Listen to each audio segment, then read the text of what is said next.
I am Sloane, 34 years old, and 8 years ago, my fiancé left me for my best friend the night before our wedding, leaving me with a $40,000 catering bill and a shattered life. I spent the next decade silently rebuilding my world from the ground up. Tonight, at our 10-year college reunion, he cornered me against a faux marble pillar, looked me up and down with utter disgust, and laughed. He told me that leaving me for her was the best decision he ever made because I was clearly still a nobody. I just took a sip of my Topo Chico and smiled.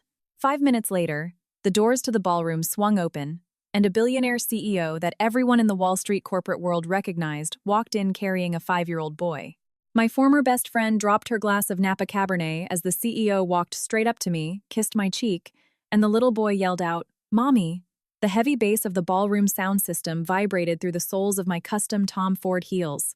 It had been 10 years since I last stepped foot in this downtown Chicago hotel for anything other than a closed-door corporate acquisition. Yet the smell of cheap cologne and desperate nostalgia hung in the air exactly as I expected. I stood near the edge of the dimly lit ballroom, a glass of sparkling water held loosely in my right hand, watching the 10-year university reunion unfold like a poorly directed play. I am currently the Senior Director of Mergers and Acquisitions for the largest tech investment conglomerate in the Midwest, but nobody in this room knew that. I had deliberately kept my digital footprint non-existent, ensuring that my professional triumphs remained entirely separated from the ghosts of my past. Right now, I was cornered between a pillar and the man who had nearly destroyed my life. Trent leaned in, blocking my path to the exit. At 35, he still wore the same smug, self-satisfied grin that had once charmed me into accepting a diamond ring. Tonight, however, that grin was paired with an off-the-rack suit that strained at the seams, and a financed Rolex that tried much too hard to look expensive. The scent of his bourbon-laced breath hit me as he took another step forward, invading my personal space with the entitlement of a man who believed the world owed him an audience. "I have to admit, Sloane, I am surprised you actually showed your face tonight," Trent sneered, his eyes raking over my deliberately understated navy dress. I had chosen it precisely because it screamed middle management to the untrained eye, completely masking the fact that the custom piece from the row was worth more than his car. "I figured you'd still be hiding in some tiny walk-up apartment, crying over old bridal magazines. But look at you. Still plain, still quiet, still going nowhere." I did not flinch. I did not break eye contact. I just let the silence stretch, a tactic I use daily to make nervous. Silicon Valley tech founders sweat across mahogany boardroom tables. But Trent, completely devoid of self-awareness, filled the void himself. He continued, leaning his forearm against the pillar right next to my head, effectively trapping me. "Seeing you now, looking so ordinary, it just confirms everything. Leaving you the night before our wedding was the best decision I ever made. Blair is twice the woman you could ever hope to be. She has drive, she has style, she is a winner. And you are exactly where I left you." He laughed, a short, abrasive sound that carried over the ambient noise of the ballroom. A few people nearby turned their heads, their eyes wide with the morbid curiosity of bystanders witnessing a car crash. I recognized some of them from my old sorority days. They were waiting for me to shatter. They were waiting for the humiliated 26-year-old girl who had been left at the altar with massive credit card debt to resurface, to cry, to run away. I took a slow sip of my water. "Are you finished, Trent?" My voice was perfectly modulated, pitched low enough that he had to strain to hear it over the music, cold enough to make him blink in momentary confusion. "Just telling it like it is, Sloane," he scoffed, recovering his arrogance quickly. "No hard feelings, right? It's just business. Upgrades have to be made." "Upgrades?" I repeated the word, tasting like ash, but I kept my expression entirely neutral. "I suppose we all make choices regarding our investments." Before he could process the peculiar phrasing of my response, a sudden, heavy silence swept through the entrance of the ballroom. The heavy double doors swung open, held back by two event staff who suddenly looked very nervous. The ambient chatter in the room didn't just fade, it evaporated completely. Trent frowned, turning his head to follow the collective gaze of the room. Through the doors walked Sterling Pierce. At 38, Sterling was a fixture on Forbes magazine covers the billionaire CEO whose investment firm had been aggressively acquiring and restructuring tech companies across the entire country. He was wearing a bespoke charcoal suit, but what caused the collective gasp in the room was not his towering presence or his notorious Wall Street reputation. It was the 5-year-old boy, sitting comfortably on his hip. Hudson, my son, was wearing a miniature blazer that matched his father's. His little arms wrapped securely around Sterling's neck. The crowd parted like the Red Sea. No one in this room of mid-level managers and struggling entrepreneurs expected a titan of industry to crash their college reunion. I watched the color drain from Trent's face, his jaw slackening. As the regional branch manager of a failing tech firm currently begging for a buyout to avoid mass layoffs, Trent knew exactly who Sterling Pierce was. His entire career, his heavily mortgaged suburban lifestyle, and his desperately inflated ego currently rested in the palm of Sterling's hand. Sterling's sharp, dark eyes scanned the room, bypassing the gaping faces of my former classmates until they locked onto me. The hard, predatory edge he wore for the financial networks instantly melted. A genuine, warm smile broke across his face.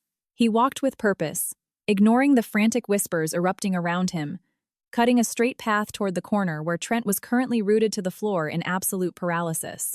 Trent scrambled backwards, stumbling over his own dress shoes to get out of Sterling's way, his previous arrogance vanishing into sheer, unadulterated terror. Sterling stopped right in front of me. He leaned down, placing a soft, lingering kiss on my cheek, his free hand resting securely on the small of my back. "I am sorry to interrupt your evening, sweetheart," Sterling said, his deep voice carrying effortlessly in the dead quiet of the room. But Hudson absolutely insisted he needed his mother to tuck him in. And, frankly, I didn't have the heart to tell him no. Hudson beamed, reaching out for me. "Mommy, you said you would read the dinosaur book."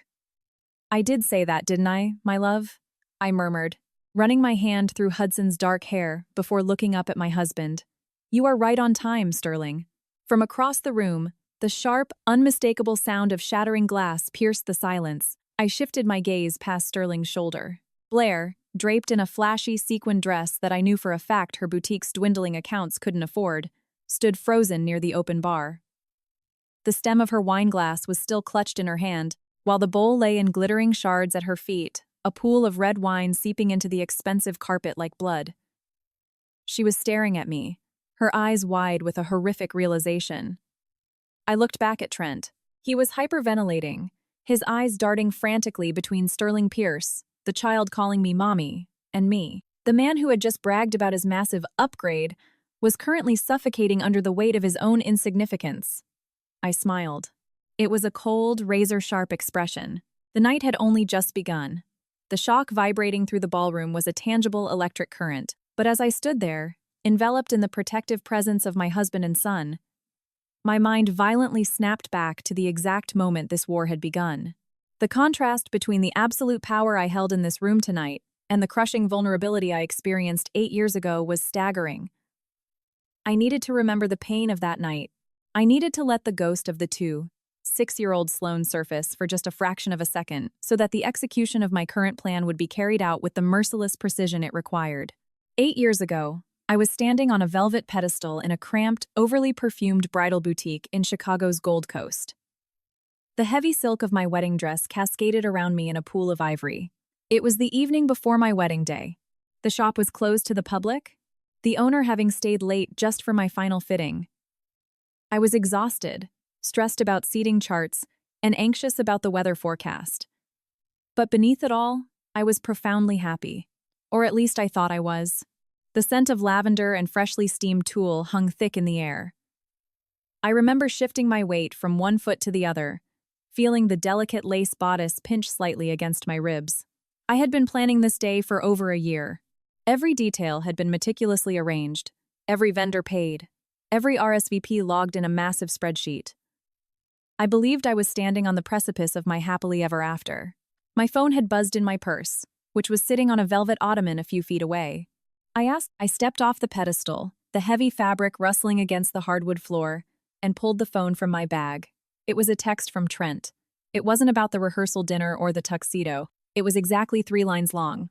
"I can't do this, Sloane. I am leaving with Blair. Don't try to find us." I stared at the glowing screen until the letters blurred into meaningless shapes. My brain refused to process the syntax. Leaving with Blair. Blair. My best friend since our freshman year at Northwestern. Blair, who had held my hair back when I was sick, who knew all my deepest insecurities, who was supposed to be standing right next to me tomorrow in a blush pink bridesmaid gown. We had spent countless hours sitting on the floor of my apartment, drinking boxed wine and talking about our futures. She had helped me pick out the very dress I was wearing, dabbing away fake tears and telling me how beautiful I looked. Every smile, every word of encouragement, every shared secret had been a calculated performance while she was sleeping with the man I loved. The air in the boutique vanished. The heavy silk of the wedding gown suddenly felt like a straitjacket, restricting my lungs, crushing my ribs. I couldn't breathe. I tried to dial Trent's number, my finger slipping clumsily over the glass screen. It went straight to voicemail. I called Blair. Straight to voicemail. A cold dread began to seep into my bones, replacing the initial shock with a sickening realization. Blair had been overly involved in the financial logistics of the wedding. She had insisted on handling all the joint funds for the bridal party via Venmo, collecting the cash for the dresses, the bachelorette trip to Miami, and the hair and makeup artists. She claimed it was her gift to me, a way to alleviate my stress. During the final weeks of planning, I had blindly trusted her, handing over cash collected from my cousins and college friends. I opened my Chase banking app on my phone, my hands shaking violently. The shared account I had set up specifically for the bridesmaid expenses, which Blair had full access to, showed a balance of exactly zero. She had drained it, every single cent. They hadn't just run away together. They had financed their escape using the money my family and friends had contributed. The betrayal layered over the heartbreak was suffocating. She wasn't just a woman who stole my fiancé. She was a calculated thief who had used my trust to fund her betrayal. The seamstress, noticing my sudden pallor and the way my hands were trembling, rushed over, her face lined with deep concern. She reached out to steady me. "Are you all right, honey? You look like you're going to faint." I couldn't speak. The words were trapped in my throat, blocked by a rising tide of panic and humiliation. I just shook my head frantically, backing out of the dress as she hurriedly unzipped the delicate back panel. I threw on my street clothes with clumsy, uncoordinated movements, my fingers struggling with the simple buttons on my blouse. I left the ivory gown in a crumpled heap on the floor, the heavy silk pulling like a discarded second skin. I ran out of the boutique without offering a single word of explanation to the bewildered seamstress. I practically threw myself into my car and drove straight to our shared Lincoln Park apartment, breaking several traffic laws in my desperation to prove the text message wrong. I needed to see his clothes in the closet. I needed to see his toothbrush by the sink. I needed this to be a cruel, elaborate joke. But when I unlocked the front door, the apartment was eerily silent. The living room was perfectly neat, untouched. I rushed down the hallway to the bedroom. Trent's side of the closet was entirely empty. The expensive leather suitcase my parents had bought him for his birthday was missing. Half the bathroom toiletries were gone. His favorite watches, his collection of shoes, all vanished. I collapsed onto the edge of the mattress, the reality of the betrayal slamming into me like a physical blow. They were gone. My best friend and the man I was supposed to marry had abandoned me, leaving me alone in an empty apartment on the eve of my wedding. I was perfectly and entirely alone. But the emotional devastation was only the first wave. The second wave, the one that would threaten to drown me completely, arrived an hour later when I finally forced myself to move from the edge of that empty bed. I walked into the living room, my legs feeling like they were made of solid lead, and opened my laptop. It was sitting on the dining table right next to a massive stack of meticulously assembled wedding favors. I had spent 3 exhausting weekends tying tiny silk ribbons around. I needed to see the full extent of the damage. I logged into our joint banking portal, my heart hammering a frantic rhythm against my ribs. I clicked on the savings account, the one where we had carefully deposited a significant portion of our paychecks for the last 2 years to pay the final vendor balances. The screen loaded, and the number staring back at me was an absolute 0.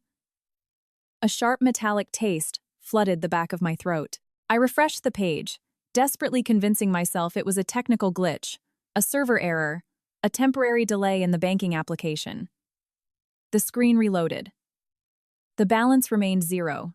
Trent had transferred every single dollar out of our shared savings account earlier that afternoon. My breathing turned shallow and rapid. I frantically clicked over to our joint checking account. 0. He had completely wiped us out. He had taken the money meant for the florist, the photographer, the venue, and the caterer. He had taken my half of the rent money, Panic, cold and sharp, began to claw its way up my chest. I opened a new tab and logged into the American Express credit card account we had opened specifically for the wedding expenses. I had agreed to put the card entirely in my name because Trent had claimed his FICO score was taking a hit from an old student loan error he was supposedly fixing. I had trusted him blindly, assuming we were building a secure life together as equal partners. The dashboard loaded, displaying a glaring red warning banner across the top. The card was maxed out. The outstanding balance was exactly $40,000. I stared at the numbers until they blurred. Suen Mayen. I clicked on the recent transactions. The charges were staggering and horrifyingly clear. First-class plane tickets to Street Barts. A massive charge at a luxury ski resort in Aspen. $2,000 at a high-end designer boutique on Rodeo Drive. Trent and Blair hadn't just stolen the wedding funds to run away. They had financed an extravagant month-long vacation using a credit card tied exclusively to my Social Security number. They had stolen my money to celebrate their betrayal, leaving the entire debt squarely on my shoulders. I was 26 years old. I was a mid-level financial analyst, making a modest salary that barely covered my half of our Chicago rent and my own Sallie Mae student loans. I didn't have $40,000. I didn't have a wealthy family to bail me out. My parents had passed away during my sophomore year of college, leaving me with nothing but a few boxes of photographs and the absolute necessity to fend for myself. I was entirely self-made, scraping by on Pell Grants and sheer willpower. Trent knew this. Blair knew this. They both knew exactly how vulnerable my financial situation was, and they had chosen to exploit it with ruthless precision. Suddenly, my cell phone rang, shattering the suffocating silence of the apartment. I jumped, my eyes darting to the screen. It wasn't Trent. It was a local number I recognized immediately. It was the events coordinator for our country club wedding venue. I answered with a trembling hand, pressing the phone to my ear. "Hello," I whispered, my voice sounding incredibly small. "Hi, Sloan," the coordinator said, her tone bright and cheerful, a stark contrast to the absolute nightmare I was living. "I am so sorry to bother you the night before the big day, but I am reviewing the final checklist. We still haven't received the final cashier's check for the catering and the bar service. Trent mentioned he would drop it off this afternoon, but we haven't seen him. We need that payment cleared before the staff begins setting up the tables tomorrow morning." The room started to spin. The walls of the apartment seemed to close in on me, pressing the air out of my lungs. I squeezed my eyes shut, trying to force my brain to formulate a coherent response. The catering bill alone was thousands of dollars.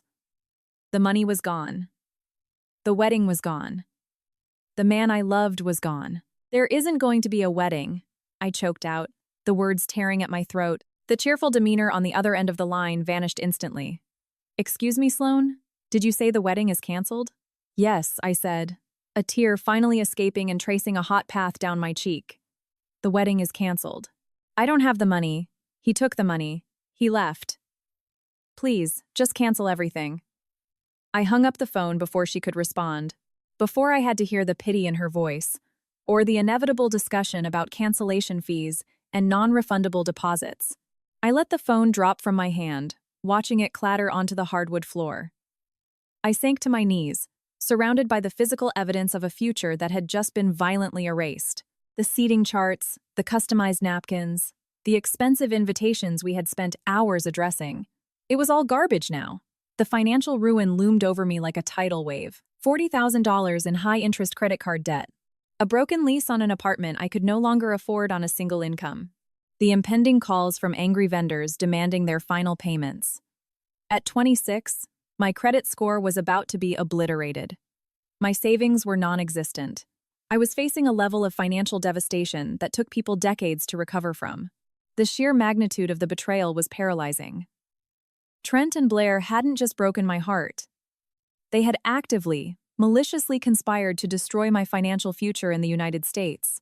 They had turned my trust into a weapon and used it to execute a perfect, devastating strike against my independence. I curled into a ball on the floor, gasping for air as a full-blown panic attack seized my body. I was drowning in debt, suffocating in betrayal, and completely, utterly alone in the wreckage of my own life, wondering how I could possibly survive the morning. The cold hardwood floor offered no comfort as I lay there, gasping for air. For several agonizing minutes, I let the panic completely consume me. I was drowning in the sheer terror of financial ruin, my mind spinning with images of Chapter 11 bankruptcy and eviction. But as the clock on the microwave glared back at me, its digital numbers glowing a harsh green in the dim apartment, a tiny, resilient spark ignited deep within my chest. I couldn't afford to fall apart. I had no parents to run to, no childhood bedroom to hide in, and no trust fund to magically erase this nightmare. I had only myself. My first instinct was to call my older sister, Harper. But Harper had just given birth to her first child 3 weeks ago. She was exhausted, overwhelmed, and in no position to handle the chaotic implosion of my life. I needed someone who could look at this disaster objectively. I needed someone who understood crisis management, high-stakes pressure, and ruthless strategy. I needed Marcus. Marcus was Harper's husband, an African-American man whose brilliant legal mind had propelled him to the position of senior partner at one of the most aggressive corporate law firms in Chicago. He was a force of nature in the courtroom, known for dismantling opponents with clinical precision. Beneath his sharp suits and intimidating professional reputation, he was fiercely protective of his family. My fingers trembled as I picked up my discarded phone and dialed his number. He answered on the second ring. "Sloan," Marcus said, his deep voice thick with sleep but immediately alert. "The rehearsal dinner isn't for another 3 hours. Tell me you aren't stressing about the seating chart again." "Marcus," I croaked, the sound of my own voice shattering the last remaining dam holding back my tears. A violent sob ripped through my chest, harsh and guttural. "He's gone. He took everything. Marcus, I have a $40,000 debt in my name, and the Chase accounts are entirely empty. He left with Blair." The silence on the other end of the line was absolute and terrifying. The jovial, teasing brother-in-law vanished instantly, replaced by the surgical, cold-blooded attorney who destroyed corporate empires before breakfast. "I am leaving the house right now," Marcus said, his voice dropping an octave, radiating absolute authority. "Listen to me very carefully, Sloan. Do not answer any calls from vendors. Do not text Trent. Do not text Blair. Do not log into any more accounts. Put the laptop down and do not touch anything else. I will be at your apartment in exactly 15 minutes. Those 15 minutes felt like an eternity suspended in a vacuum. I sat on the floor of the empty bedroom, staring at the indentation Trent's suitcase had left on the carpet. I had been foolish. I had trusted blindly, handing over financial access and emotional security to two people who had viewed me not as a partner or a friend, but as an asset to be extracted and discarded. By the time Marcus's heavy, authoritative knock sounded at the front door, the hysterical weeping of a jilted bride had burned itself out.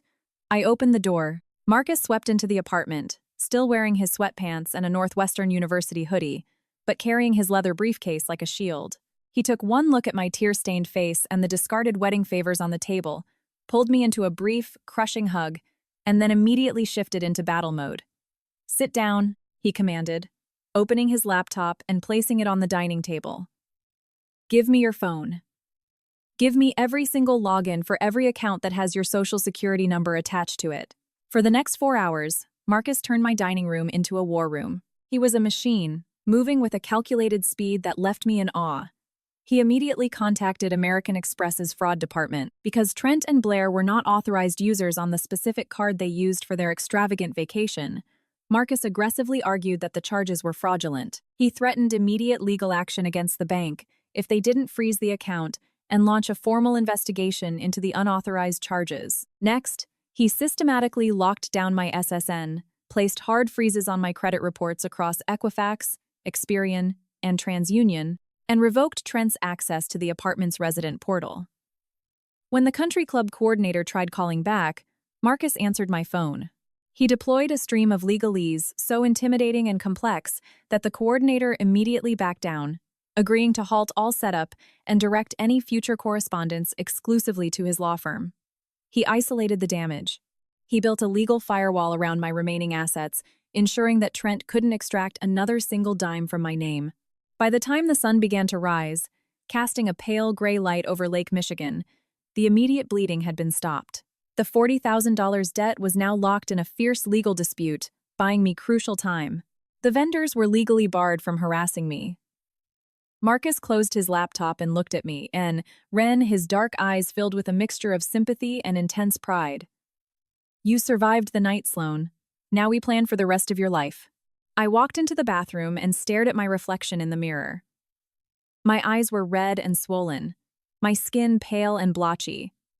I looked like a victim. I looked like a girl who had been broken. I turned on the cold water and splashed it over my face, washing away the remnants of my ruined wedding day. I grabbed a towel and dried my skin, watching my reflection change. The fear was gone. The sorrow had evaporated. In their place was a hard, impenetrable core of pure survival instinct. Trent and Blair thought they had destroyed me. They thought I would crumble, declare bankruptcy, and fade into a pathetic, miserable existence. They had underestimated me completely. I looked at my reflection and made a silent, unbreakable vow. I would not cry another tear over a man who was nothing more than a parasite. I would not mourn a friend who was nothing more than a thief. I was going to climb the American corporate ladder with a ruthlessness that would terrify them. I was going to become so immensely, untouchably successful that my very existence would become their greatest punishment. I would amass wealth, power, and influence. And one day, when they least expected it, karma would arrive. I walked out of the bathroom, my spine straight, ready to build my empire. The transition from a devastated bride to a corporate machine didn't happen overnight, but it started that very Monday.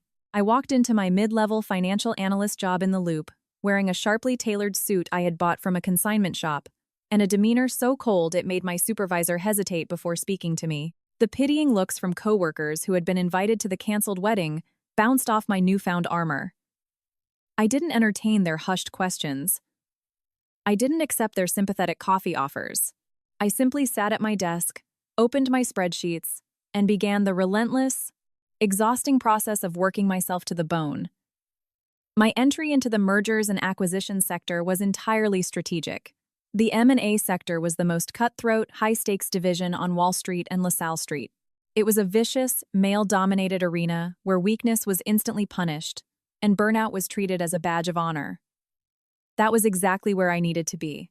I needed an environment that would consume every waking hour of my existence, leaving me no time to mourn a phantom future. I volunteered for every complex valuation model, every grueling due diligence process, and every weekend assignment that my senior colleagues eagerly passed off. 80-hour work weeks became my baseline. My life was reduced to a brutal, repetitive cycle. I would wake up at 4 a.m, hit the gym to burn off the residual anxiety, and be at my desk before the sun rose. I survived on triple-shot Americanos, RX bars, and a simmering, unquenchable rage that burned deep in my chest.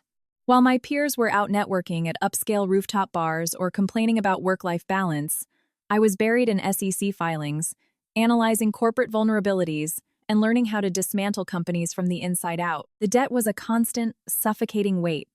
Marcus had fought brilliantly, managing to force Amex to freeze the $40,000 fraud and eventually launching a civil suit against Trent. But the legal process was agonizingly slow, and I still had to survive the immediate fallout. I had my own student loans, a broken lease penalty from the apartment I could no longer afford, and the heavy legal fees required to keep the debt collectors at bay. I moved into a tiny, windowless studio apartment in Pilsen on the outskirts of the city. I sold everything of value I owned, from my car to the modest jewelry my parents had left me. Every single dollar I earned went toward financial survival. I tracked my expenses with the same ruthless precision I applied to corporate acquisitions. Paying off those initial debts dollar by agonizing dollar taught me the true value of leverage. I watched my bank account slowly creep from the negative back into the black. And with every milestone, my ambition grew sharper. I wasn't just digging myself out of a hole. I built a new fortress. Within 2 years, my relentless grind began to yield undeniable results. I was promoted to senior associate, bypassing 2 male colleagues who had been at the firm a decade longer than I had. I earned a reputation for being an absolute shark at the negotiating table. I possessed a unique ability to read people to spot the exact moment a CEO realized their company was overvalued, to identify the hidden liabilities in a merger that everyone else missed. I used the trauma of my betrayal as a lens. Having seen firsthand how easily people could lie and conceal their true motives, I never took a corporate projection at face value. I dug until I found the rot. By my 30th birthday, the grueling hours and ruthless negotiations paid off in a spectacular fashion. I was poached by a massive tech investment conglomerate and given the title of Mergers and Acquisitions Director. My salary quadrupled overnight. The windowless studio was replaced by a sleek, minimalist penthouse in the Gold Coast, overlooking the Chicago skyline. The consignment shop suits were swapped for custom-tailored pieces from the Roe and Carolina Herrera. I had achieved the financial security I craved, but the hunger inside me remained entirely unsated. I became known in the industry as a closer, a woman devoid of sentimentality who could orchestrate a $100 million acquisition without breaking a sweat. I fired incompetent executives without a second thought. I restructured failing companies with a surgical precision that left older, seasoned board members in awe. The fragile, trusting girl who had begged a country club coordinator to cancel a catering order was completely dead, replaced by a formidable executive who dictated terms and crushed opposition. Yet amidst the wealth and growing influence, my personal life remained a heavily guarded fortress. I attended corporate galas alone. I never dated. I kept my digital footprint completely erased. There were no social media profiles, no vacation photos, no breadcrumbs for anyone from my past to follow. To the outside world, I was a ghost who only materialized in boardrooms to finalize massive corporate takeovers. I wanted Trent and Blair to believe their betrayal had ruined me, that I had faded into obscurity, just as they probably hoped. The total isolation was a highly deliberate and calculated choice. I refused to let anyone close enough to inflict that kind of damage again. My inner circle consisted solely of my sister, Harper, my brother-in-law, Marcus, and the select few corporate allies I deemed useful. Every single waking moment was fully dedicated to the climb. The higher I went, the more power I accumulated, and the closer I got to the ultimate goal. I was playing a long game, waiting for the perfect, inevitable moment when the universe would align and present me with the opportunity to collect the debt they truly owed me. The 8-0-hour weeks, the endless financial models, the agonizing climb up the corporate ladder were all just preparation. I was sharpening my knives in the dark, waiting for the exact day I could finally use them. Becoming a ghost requires intense discipline. It is not simply a matter of deleting old social media accounts or changing a phone number. It is a systematic, relentless scrubbing of your entire existence from the public domain. I hired a specialized cybersecurity firm to scrub my name from data broker search engines and university alumni directories. If you searched for Sloane, the girl who was left at the altar, you found absolutely nothing. I legally changed my middle name, utilized corporate shell companies like LLCs for my property purchases, and ensured my face never appeared in our investment conglomerate's marketing materials. I became a phantom. In the hyper-connected modern American corporate world, this level of anonymity was often viewed with suspicion, but I weaponized it. It made me unpredictable. Competitors couldn't read my history, and more importantly, the people from my past couldn't track my trajectory. To Trent and Blair, I was a casualty they had left behind in the dirt, a pathetic memory. They probably only recalled me when they needed a good laugh to boost their own egos. I wanted them to believe I had faded into the miserable background of life. But while they had no idea where I was or what I had become, I knew exactly what they were doing. My brother-in-law, Marcus, possessed a network of private investigators and financial analysts who were exceptionally skilled at quiet surveillance. Every quarter, like clockwork, Marcus would slide a heavy manila folder across my mahogany dining table. We treated it as a grim ritual, a quiet reminder of why I worked so hard. Inside those folders was the meticulously documented reality of Trent and Blair. They had married 2 years after they destroyed my life. The wedding was a lavish, over-the-top spectacle heavily featured on Blair's newly minted lifestyle blog. They posed on a beach in Tulum, sipping champagne and staring into each other's eyes, projecting the ultimate image of a triumphant, wealthy power couple. They sold their love story as destiny, a beautiful tragedy, where they just had to follow their hearts regardless of the collateral damage. It was a complete and utter fraud. The financial dossier Marcus compiled revealed a terrifying house of cards. Trent had managed to land a branch manager position at a mid-tier technology firm, a job that paid well, but nowhere near enough to support the lifestyle they broadcasted to their thousands of online followers. Blair had opened a chain of high-end fashion boutiques, leveraging Trent's salary and massive Small Business Administration (SBA) loans to sign leases in prime commercial real estate districts. On the surface, they were winning. Blair posted daily updates, wearing designer clothes, driving a heavily financed luxury SUV, and hosting extravagant dinner parties in their leased suburban mansion. They were desperate to prove to the world, and perhaps to themselves, that their betrayal was justified by their undeniable success. They needed the audience to validate their cruel choices. The reality laid bare in black and white spreadsheet columns was beautiful in its absolute wretchedness. Their debt-to-income ratio was astronomical. Trent was drowning in high-interest personal loans he had taken out to cover the boutique's operating losses. Blair's inventory was purchased entirely on revolving credit. They were constantly shuffling money between accounts, opening new lines of credit to pay off the minimum balances of the old ones. Every smile they posted online was financed by money they didn't actually have. They were slaves to an illusion, trapped in a desperate performance of wealth that was slowly suffocating them.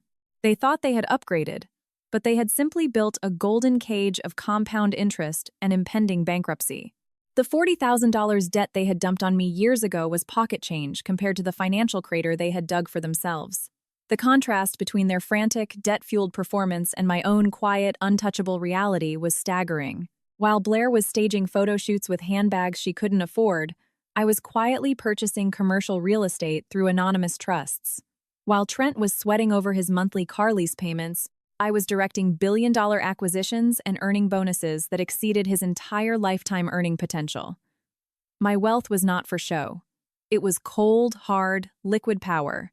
I owned my penthouse outright. My 401k and investment portfolios were diversified, aggressive, and incredibly lucrative. I didn't need validation from strangers on the internet. I found my validation in the terrified silence of boardrooms when I dismantled a hostile takeover bid. I found it in the absolute security of knowing I would never depend on another human being for my survival again. My power was quiet, but it was absolute. I watched their struggles from my ivory tower, feeling a cold, clinical satisfaction. Marcus would occasionally ask if I wanted to intervene to perhaps anonymously buy their debt and crush them instantly. It would have been so easy. A single phone call to the right collection agency, a quick maneuver with the commercial landlords, and I could have rendered them homeless in a matter of weeks. But I always declined. Quick vengeance was cheap. It lacked poetry. I didn't just want them to lose their money. I wanted them to lose their pride, their false narrative, and the very foundation of the arrogant delusion they had built upon my suffering. I wanted the collapse to be public, humiliating, and entirely inescapable. So, I let them continue. I let them dig the hole deeper. I let Blair sign another disastrous commercial lease. I let Trent leverage his remaining equity to buy another depreciating luxury vehicle. I remained in the shadows, the invisible architect of their impending doom. They were living on borrowed time, completely unaware that the ghost of the woman they had destroyed was now the entity holding the mortgage on their entire fake existence. I wasn't just surviving anymore. I was waiting for the exact moment the trap would spring shut. The exact moment the trap would spring shut was always in the back of my mind. But my laser focus on professional dominance eventually brought me face to face with the only force capable of disrupting my carefully orchestrated isolation. The perfect distraction from my quiet surveillance arrived in the form of a hostile takeover. My conglomerate was targeting a massive cloud computing firm in Silicon Valley. The deal was valued at nearly $2 billion, and I was leading the acquisition team. We had spent 4 grueling months mapping out every vulnerability, every hidden liability, and every bloated executive salary we intended to slash. The final negotiation was set for a Tuesday morning in a glass-walled boardroom overlooking the city. I walked in wearing a charcoal gray suit, armed with a binder full of financial forensics that would force their board to capitulate. I expected to obliterate their legal team before lunch. I did not expect Sterling Pierce. Sterling was representing a rival investment syndicate that had secretly acquired a massive block of shares, essentially hijacking our takeover attempt. He was 36 at the time, already a billionaire, and possessing a reputation that mirrored my own. He was ruthless, calculating, and completely devoid of sentimentality in business. He sat at the opposite end of the mahogany table, exuding the relaxed confidence of an apex predator who already knew he had won. His legal team looked smug. My own team looked panicked. I just opened my binder. The meeting commenced, and it was an absolute bloodbath. Sterling attempted to dictate the terms, laying out a restructuring plan that heavily favored his syndicate. He spoke with a smooth, commanding baritone, completely dismissing my firm and our initial offer. When he finished, he leaned back in his leather chair and looked directly at me, expecting submission. Instead, I tore his entire proposal to shreds. I systematically dismantled his valuation model, exposing a glaring flaw in their projected revenue growth that his analysts had completely missed. I didn't raise my voice. I didn't show anger. I used cold, hard numbers to box him into a corner. I watched the smugness evaporate from his legal team. But Sterling didn't look angry. He looked fascinated. For the next 4 hours, the rest of the room faded into background noise. It became a high-speed intellectual chess match between the two of us. Every trap he laid, I bypassed. Every aggressive counteroffer I made, he scrutinized and parried with lethal accuracy. We communicated in the highly specific language of corporate finance, trading maneuvers with absolute precision. It was exhausting, exhilarating, and entirely unprecedented. I had never met a man who didn't either try to patronize me or shrink away from my aggression. Sterling did neither. He met my intensity stride for stride, treating me not as a woman to be managed, but as a formidable adversary to be respected. By the time we finally hammered out a joint acquisition agreement that merged our syndicates, the sun was setting over the city skyline. As the room emptied, Sterling remained seated. He watched me pack my heavily annotated documents into my briefcase. He didn't offer a sleazy compliment or a patronizing pat on the back. He simply said, "Your analysts missed the offshore tax liabilities in Section 4, but your countermeasure on the intellectual property rights was brilliant. You saved this deal from becoming a bureaucratic nightmare." I looked at him, recognizing a kindred spirit hiding behind a tailored suit. "Your SEC filings were an arrogant fiction," I replied smoothly. "But your restructuring timeline is highly efficient. I will have my team draft the final contracts by tomorrow morning." That brutal negotiation was the unexpected foundation of our entire relationship. Sterling didn't ask me out on a traditional date. He invited me to review a distressed asset portfolio over black coffee at 5 a.m. We bonded over profit margins, risk assessments, and a shared intolerance for incompetence. Our courtship was quiet, intense, and completely hidden from the public eye. There were no grand romantic gestures or public displays of affection. Instead, there was profound, unwavering mutual respect. We were two apex predators who had finally found someone they didn't have to hold back around. Sterling never asked about my past, and I never volunteered the details of my humiliation. He understood that whoever I was before I became a corporate titan didn't matter. He valued the woman standing in front of him, a woman who could dissect a financial statement faster than his best analysts and who never backed down from a fight. For the first time in my life, I felt entirely secure with a man. Not because he had money, but because he saw my intellect as an asset rather than a threat. He didn't need to diminish me to feel powerful. We operated as absolute equals, a united front that terrified our competitors and multiplied our respective empires. Our romance was built on a foundation of absolute truth. We didn't play games. We didn't manipulate. The trauma of my past, the betrayal that had forged my heavy armor, slowly began to feel less like a gaping wound and more like a faded scar. Sterling didn't heal me. I had already healed myself through grueling work and sheer determination. But Sterling gave me a reason to build a life beyond mere survival and vengeance. He showed me that a partnership could be a multiplier of strength rather than a draining liability. As we merged our lives with the same precision we used to merge corporations, I realized I had found the ultimate ally. My fortress was no longer a solitary confinement. It was an empire ruled by two. And with Sterling standing firmly by my side, I knew my impending strike against Trent and Blair would be absolutely devastating. Our wedding was the exact antithesis of the $40,000 nightmare Trent had abandoned me to 8 years prior.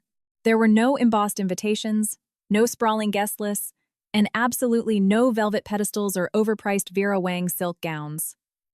Sterling and I drove to a private coastal estate he owned in the Hamptons. We wore tailored suits. We didn't need an audience to validate our commitment. We only needed each other, and the very few people who had proven their absolute loyalty when I was at my lowest point. My sister Harper stood beside me, radiating a quiet, fierce pride. She had watched me claw my way out of financial ruin, and now she was watching me merge my life with an equal. Beside her stood Marcus, my brilliant brother-in-law who had been the one to pull me from the wreckage of my apartment all those years ago.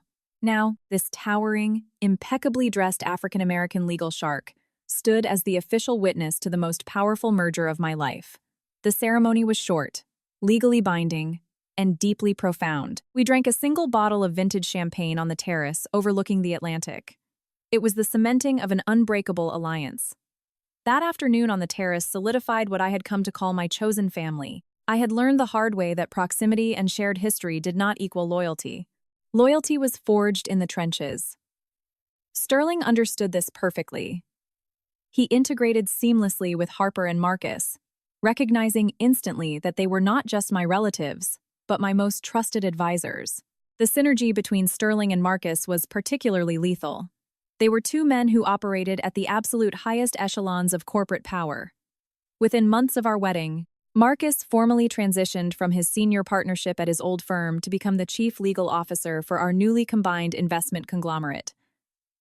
Marcus became the master architect of our corporate empire. He structured the trusts, the LLC shell companies, and the holding firms that kept our wealth entirely insulated from public scrutiny. When Sterling and I identified a target for acquisition, Marcus built the legal labyrinth that made our takeovers unstoppable. We were an impenetrable unit. Harper provided the emotional grounding, running a highly successful philanthropic foundation funded by our acquisitions, while Marcus, Sterling, and I dominated the financial sector. We ate dinner together every Sunday. We celebrated every quarterly victory. We were a fortress, and no one from the outside could breach our walls. This fortress became infinitely more important 2 years later, with the birth of our son, Hudson. Becoming a mother fundamentally altered the architecture of my ambition. When the nurse placed Hudson in my arms for the very first time, a profound, terrifying wave of protective instinct washed over me. I looked down at his dark hair and his tiny hands, and I realized that my empire was no longer just a monument to my survival. It was his legacy. Sterling proved to be as dedicated a father as he was a CEO. The man who ruthlessly dismantled tech monopolies would happily spend his evenings sitting on the floor of our penthouse, assembling intricate wooden train sets. He shifted his grueling travel schedule, ensuring he was home for bedtime reading, never allowing our corporate responsibilities to eclipse our family. Seeing Sterling with Hudson healed a part of me I didn't even know was still bruised. It showed me what true partnership looked like in practice. Stripping away the lingering shadows of my past betrayal, Hudson grew into a bright child who absorbed the energy of our household. He spent his weekends riding on Marcus's shoulders and helping Harper bake in her sprawling kitchen. He was surrounded by a chosen family that loved him fiercely and protected him absolutely. He didn't know about the cruelty of the world yet, and I was determined to ensure he would only ever face it from a position of absolute strength. Everything Sterling and I built, every company we acquired, every real estate portfolio we expanded, was structured to guarantee Hudson an untouchable future. As Hudson approached his 5th birthday, our conglomerate reached unprecedented heights. We were untouchable. My net worth was a figure that would have made the 6-year-old version of myself pass out from shock. But the wealth was secondary to the security. I had constructed a reality where no one could ever pull the rug out from under me again. I held all the cards. I controlled the board. I was the master of my own fate. And yet, the meticulous surveillance file Marcus updated every quarter remained in my desk drawer. Trent and Blair were still out there, drowning in their pathetic, fabricated lives, completely oblivious to the predator circling their sinking ship. Having Hudson only sharpened my resolve, I wanted to eradicate the very concept of people like Trent and Blair. I wanted to ensure that the kind of malicious, opportunistic betrayal they specialized in was met with a consequence so severe it would leave a permanent scar on their existence. My chosen family was my shield, but my past trauma remained my sword. The peace and happiness I found with Sterling, Hudson, Harper, and Marcus did not dilute my desire for retribution. If anything, experiencing true loyalty only highlighted the absolute depravity of what Trent and Blair had done. They had stolen from me, humiliated me, and left me for dead. I had risen from those ashes, built an impenetrable kingdom, and surrounded myself with titans. The waiting game was finally coming to an end. The pieces were all perfectly aligned on the board.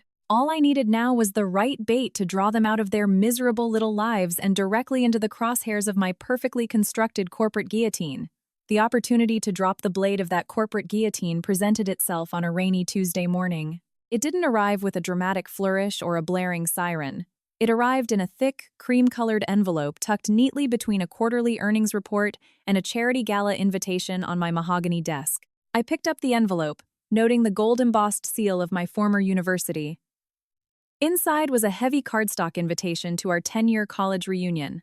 The University Alumni Association had finally managed to track down my corporate address, piercing through the thick layer of anonymity I had paid good money to maintain. I read the elegant cursive script detailing the upcoming ballroom gala at the Palmer House, the ticket prices, and the promise of a nostalgic evening reconnecting with old friends. I felt absolutely nothing. Nostalgia was a useless emotion, a comforting lie people told themselves when their present reality was disappointing. My present reality was a multi-billion-dollar empire. I had no desire to drink cheap wine and exchange forced pleasantries with people who had either pitied me or laughed at me a decade ago. Without a second thought, I tossed the gold-embossed invitation directly into the shredder bin beneath my desk and turned my attention back to the massive acquisition portfolio waiting on my monitor. I forgot about the reunion entirely until Sunday evening. Sterling and I were hosting our usual family dinner at the penthouse. Hudson was asleep in his room, exhausted from spending the entire afternoon building a towering block city with his father. Marcus and Harper had stayed behind for a glass of vintage scotch. While Harper relaxed on the velvet sofa, Marcus walked over to the kitchen island, placing a thick, leather-bound dossier on the marble surface. This wasn't his usual quarterly update on our personal assets. Marcus had a specific predatory gleam in his dark eyes, the exact look he got right before dismantling an opposing legal team in court. I pulled the SEC disclosures for the Vertex Dynamics acquisition, Marcus said, his deep voice carrying a note of dangerous amusement. Sterling walked over, handing me a glass of scotch before leaning against the counter. Vertex Dynamics was a mid-tier regional technology firm we had been aggressively targeting for a hostile takeover. They had decent proprietary software, but their management was grossly incompetent. The company was bleeding capital, drowning in operational inefficiencies, and desperately seeking a buyout to avoid filing for bankruptcy. As the mergers and acquisitions director, it was my job to execute the takeover, liquidate their useless assets, and absorb their tech into our conglomerate. I reviewed the disclosures yesterday, I said, taking a sip of my drink. Their regional branches are a financial disaster. I'm planning to dissolve at least 3 of them immediately upon acquisition. The severance packages will be minimal. Marcus tapped the leather folder with a heavy gold pen. You're going to want to dissolve their West Coast division in Seattle personally, Sloan. I ran a full background check on their executive roster to identify potential legal liabilities before we finalize the hostile bid. Look at the regional director for that specific branch. I set my glass down and opened the dossier. Marcus had highlighted a single name on the organizational chart. Trent. My ex-fiancé, the man who had drained my bank accounts, humiliated me on the eve of my wedding, and stolen $40,000, was the regional director of the exact failing branch I was preparing to liquidate. I stared at the name printed in stark black ink. The sheer magnitude of the coincidence was staggering. In a country of millions, in a corporate landscape spanning endless sectors, Trent had managed to tie his entire fraudulent, debt-ridden lifestyle to a company that was currently sitting squarely in my crosshairs. Marcus leaned forward, resting his hands on the marble island. Trent makes a low 6-figure salary, but his performance metrics are abysmal. He's been surviving at Vertex Dynamics purely by pushing off debts and falsifying growth projections. Sound familiar? He is terrified of this acquisition. If Vertex goes under, or if the new parent company fires him, his entire house of cards collapses. He can't afford his leased mansion. Blair can't afford the commercial rent for her failing boutiques. They'll be bankrupt within 30 days of his termination. Sterling looked at the dossier, a slow, dark smile spreading across his face. He wrapped his arm around my waist, his presence a solid anchor of power. It seems your past has just walked directly onto our chopping block, my love. How do you want to handle the execution? My mind raced, processing the incredible leverage I now held. Trent was completely at my mercy. I held the power to destroy his career, repossess his lifestyle, and push him into financial ruin with a single stroke of my pen. He had absolutely no idea that the faceless Wall Street-backed conglomerate preparing to swallow his company whole was directed by the woman he had discarded like trash. He thought he was untouchable. He thought his upgrade with Blair was secure. I closed the folder. The silence in the kitchen was heavy with anticipation. Marcus and Sterling were watching me, waiting for the order to strike. Suddenly, the memory of that gold-embossed envelope flashed in my mind. The 10-year college reunion. The event was scheduled for the exact same week the Vertex Dynamics acquisition was set to be finalized and publicly announced. Trent would undoubtedly attend the reunion to flaunt his fake wealth, to project an image of success, and to network desperately in hopes of finding a lifeline before his branch was axed. I walked out of the kitchen, crossed the penthouse to my home office, and retrieved the shredded pieces of the reunion invitation from the bin. I walked back and dropped the torn heavy cardstock onto the marble island. "Marcus," I said, my voice cold and precise, "draft the final acquisition paperwork for Vertex Dynamics. Make sure the West Coast division is entirely isolated for immediate liquidation. I want no severance packages offered. Sterling, freeze any external hiring within our network so he can't jump ship to a competitor." Sterling kissed my temple. "Consider it done. What about the reunion?" I looked at the torn invitation. "I'm going to RSVP. Trent and Blair have spent the last 8 years believing they won. They need an audience to validate their illusions. I am going to give them exactly what they want. I will attend the reunion. I will let them mock me. I will let them dig their own graves in front of everyone they want to impress. And then I am going to drop the anvil." Marcus let out a deep, booming laugh that echoed through the penthouse. "It's a beautiful trap, Sloane. They'll never see it coming." The plan was set. I wasn't just going to fire Trent. I was going to humiliate him on the exact same scale he had humiliated me. I was going to strip away his arrogant facade in front of his peers, expose his financial ruin, and watch him realize that the woman he called a nobody was actually the god of his fragile universe. I poured myself another measure of scotch, the anticipation burning bright and hot in my veins. The ghost was finally coming out of the shadows. The following morning, the atmosphere in my executive office crackled with a distinct predatory energy. The decision to attend the reunion had shifted my focus from a standard corporate acquisition to a highly personalized surgical strike.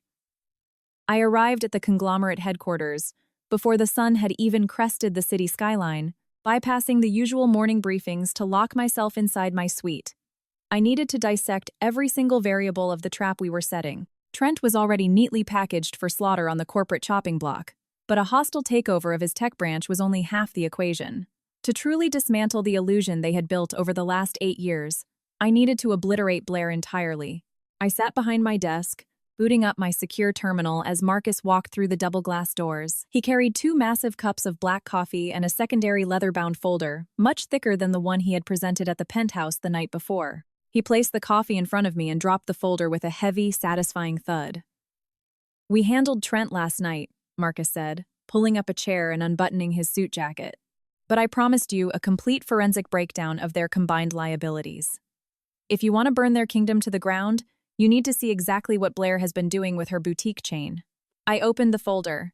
The first page was a master summary of Blair's business entity. She operated 3 high-end fashion boutiques located in prime commercial retail districts across the state. For years, she had weaponized these stores on Instagram, posting heavily filtered photos of herself, sipping champagne in front of her branded storefronts. She sold the image of a fiercely independent, successful entrepreneur who had built a fashion empire from scratch. I flipped to the financial disclosures, and the reality was absolutely pathetic. The boutiques were hemorrhaging cash at an alarming rate. Blair was a deeply incompetent manager running a vanity project fueled entirely by catastrophic debt. Her profit margins were negative, and her inventory turnover rate was dismal. "Look at the commercial lease agreements," Marcus instructed, tapping a manicured finger against the dossier. "Specifically, look at the property management holding companies she makes her monthly rent payments to." I turned the page, my eyes scanning the dense legal jargon of her commercial leases. The addresses of her 3 boutiques were listed clearly. 2 were located in upscale outdoor shopping promenades, and the flagship store was situated in a highly coveted Magnificent Mile retail block. My gaze drifted to the lesser information. The properties were managed by a commercial real estate trust named Onyx Capital Partners. A slow, cold chill washed over my skin as the realization clicked into place. Onyx Capital Partners wasn't just a random corporate entity. It was one of the primary shell companies Marcus had structured for my personal real estate portfolio 3 years ago.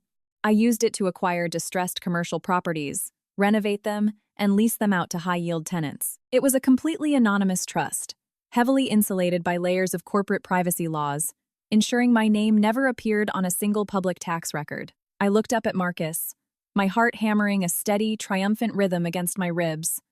I own the buildings. Marcus offered a slow, lethal smile that mirrored my own. You own the buildings, Sloan. You hold the master lease for every single square foot of retail space Blair operates. She has been wiring her exorbitant monthly rent directly into your private equity portfolio for the last 36 months. You are quite literally financing your own empire with the desperate borrowed cash she uses to maintain her fake lifestyle. The sheer absolute poetry of the situation was intoxicating. Blair had stolen my bridesmaid funds to finance her betrayal. And now, 8 years later, she was unknowingly paying me a massive monthly premium just to keep her fraudulent business afloat. But the poetry was about to turn into a nightmare. I looked back down at the ledger. There was a glaring column of numbers highlighted in red ink. She's in default, I stated, tracing the figures with my pen. She's missed the last 4 rent payments on the flagship location and is 60 days behind on the other 2 properties. Exactly. The property management firm working under Onyx Capital Partners has been sending her standard delinquency notices. They were preparing to initiate standard eviction protocols next week. I intervened and placed a hard freeze on all collection actions regarding her specific company. I wanted you to see this before the management firm pulled the trigger. I stared at the red numbers, the exact mechanism of her destruction laid bare in front of me. If a commercial tenant defaulted on their lease, the landlord possessed the right to lock the doors, seize the remaining inventory, and sue for the entire remaining balance of the lease term. Blair was entirely at my mercy. I could render her bankrupt and lock her out of her own stores with a single phone call.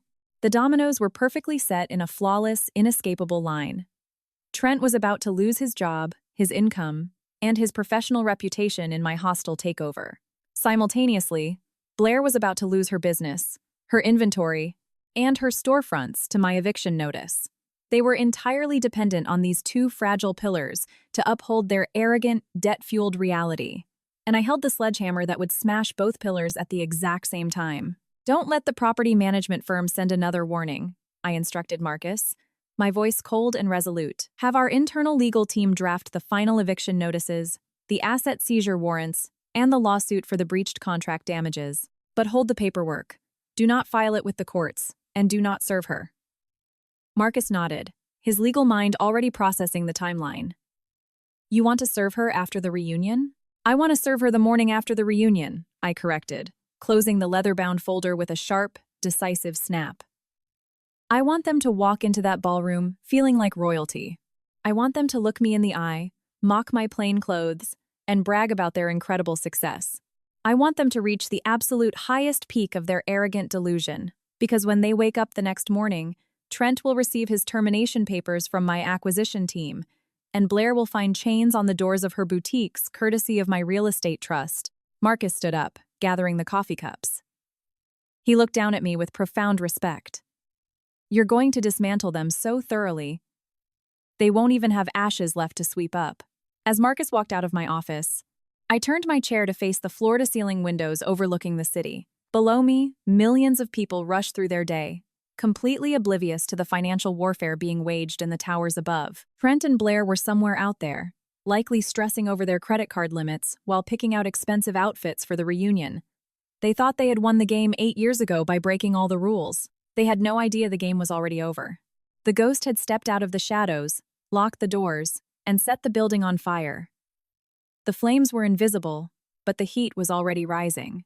The remaining days of the week leading up to the reunion required a masterclass in psychological compartmentalization. During the day, I directed my acquisition teams to finalize the lethal paperwork that would absorb Vertex Dynamics and liquidate their West Coast division. At night, I sat in the quiet luxury of my penthouse, mentally rehearsing the impending execution. Sterling watched my preparation with a mixture of dark amusement and profound respect. He understood better than anyone the primal need to settle an outstanding debt. However, when I told him I intended to walk into the hotel ballroom completely alone, he initially pushed back. We were sitting in his private study on Thursday evening, Sterling poured 2 glasses of scotch and handed me one, his brow furrowed in a rare display of concern. "You don't have to face them by yourself, Sloane," he said, his deep voice echoing in the quiet room. "I can clear my schedule. I'll walk in there with you, and we can crush them together before the appetizers are even served."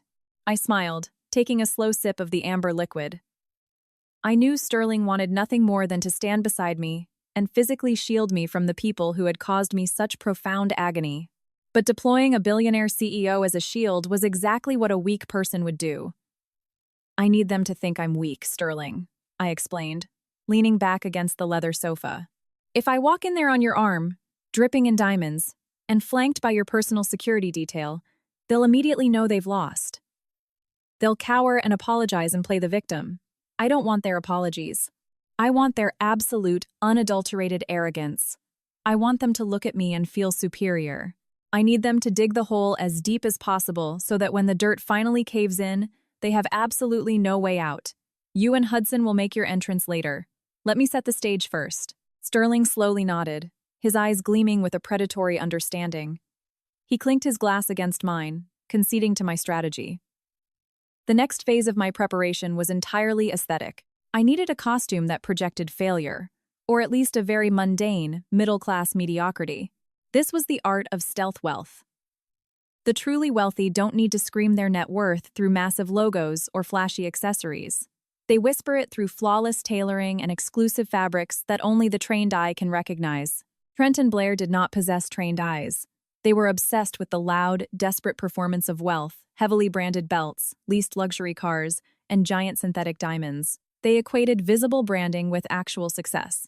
I scheduled a private consultation with my personal stylist and gave her a very specific directive.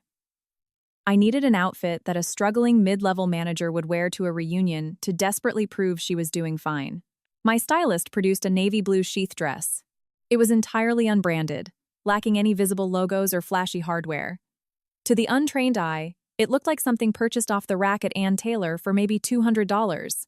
In reality, it was a custom-tailored masterpiece woven from pure vicuña wool and silk, created by an exclusive artisan in Milan. It fit me with absolute mathematical perfection. But it screamed ordinary. I applied the same philosophy to my accessories. I locked my actual engagement ring, a flawless 6-carat emerald-cut Harry Winston diamond, inside the biometric safe in my dressing room. Instead, I wore a simple, unadorned gold band. I carried a minimalist black leather clutch devoid of any interlocking designer logos.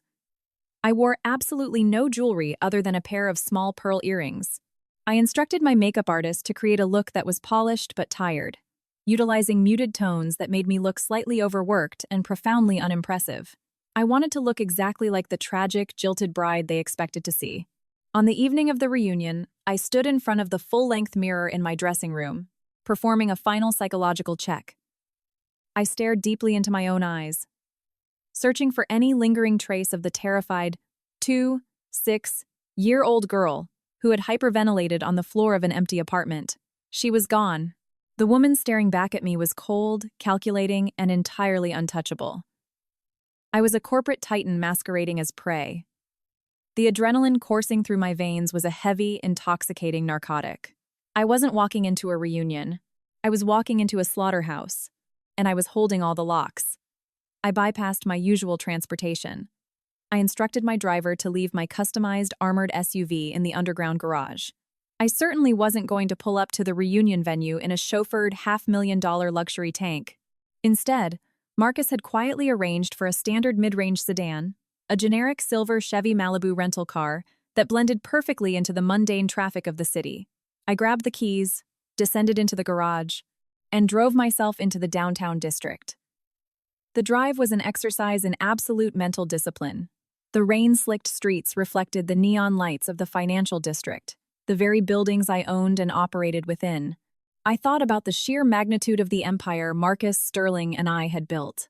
As I navigated the traffic toward the hotel hosting the event, I visualized the legal documents currently sitting in Marcus's secure briefcase, the eviction notices, the termination papers, the financial ruin of the 2 people who had tried to bury me. My heartbeat remained steady, perfectly controlled. I pulled into the circular driveway of the venue, watching a parade of heavily leased luxury cars aggressively jockeying for position at the valet stand. It was a pathetic display of financial insecurity masked as success. I handed the keys of my generic silver rental car to the valet attendant, giving him a polite, subdued smile. I smoothed the invisible wrinkles from my navy blue dress, adjusted my plain black clutch, and walked through the revolving glass doors of the hotel. The grand lobby was already swarming with former classmates, their loud voices echoing off the marble walls. I took a deep breath, letting the cold air of the lobby fill my lungs. The game was officially on. I stepped onto the plush carpet and walked straight toward the ballroom, ready to let them mistake my silence for surrender. The grand ballroom was a chaotic symphony of clinking glassware and desperate networking. Crystal chandeliers cast a warm glow over attendees, summarizing a decade of existence into 30-second elevator pitches. I glided through the perimeter, my customized navy dress moving with fluid grace. I declined a passing tray of hors d'oeuvres, opting for sparkling water from the bar. From my vantage point near a faux marble pillar, I had a tactical view. They positioned themselves directly in the center of the room. Trent and Blair were putting on a masterclass in fraudulent prosperity. Trent held court with mid-level recruiters, gesturing broadly to ensure his oversized luxury watch caught the light. I knew the watch was leased at an exorbitant interest rate. His flashy suit bunched at the shoulders, manifesting his immense financial strain. He looked tired beneath his artificial tan. There was a frantic energy in his laugh, the performance of a man praying to secure a new job before impending corporate slaughter. Blair was a tragic spectacle. Draped over Trent's arm, she wore a sequined emerald gown from Revolve that screamed for validation. Her fingers were adorned with ostentatious rings, clutching a designer handbag I recognized instantly. It was a limited edition piece expensed to her boutique's revolving credit account just 3 weeks ago, pushing her closer to default. She tossed her head back, playing the triumphant wealthy wife. But her eyes darted nervously, calculating who was important enough to talk to. She was drowning in late notices, desperately using sequins to reflect light away from her ruin. I stood quietly by the pillar, sipping my water, letting cold satisfaction wash over me. They were standing on a trapdoor I had built, unaware I held the lever. I watched them perform, observing their subtle tells of panic. Trent kept checking his phone, likely waiting for an email from the acquiring conglomerate. Blair kept adjusting her posture aggressively, signaling superiority to classmates who opted for authentic lives. Eventually, Blair's restless gaze swept across the perimeter and locked directly onto me. I saw the physical jolt register in her body. She stiffened, her manicured hand gripping Trent's bicep. She whispered in his ear, pointing discreetly in my direction. Trent turned, his eyes widening in momentary shock before shifting into profound, arrogant amusement. He whispered back, puffing out his chest. They saw my unbranded dress and my lack of flashy jewelry. They saw exactly what I wanted them to see, a defeated, solitary ghost. Blair detached herself and began marching toward me, navigating the crowded floor with the aggressive strut of a predator closing in on wounded prey. I maintained my relaxed posture against the pillar, my expression utterly blank. "Sloane," Blair gasped as she closed the final few feet. She placed a hand over her chest, feigning breathless shock. "I literally cannot believe my eyes. You actually came."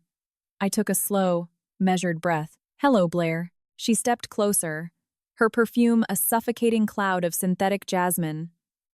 She reached out, attempting to place a pitying hand on my arm. I shifted my weight slightly, causing her hand to grasp empty air. She recovered quickly, tilting her head with an expression of deeply manufactured sympathy. "Look at you," she cooed, her eyes raking over my navy dress with barely concealed disdain. "You are so brave for showing up tonight. Trent and I were just talking about you. We were wondering if you were still living in the city. You've just been so quiet all these years. We honestly thought you might have moved back in with distant relatives after everything that happened." "I live in the city," I replied evenly. "I have been very focused on my work." "Work," she repeated, drawing the word out as if it were a quaint concept. "That's so good for you, Sloane.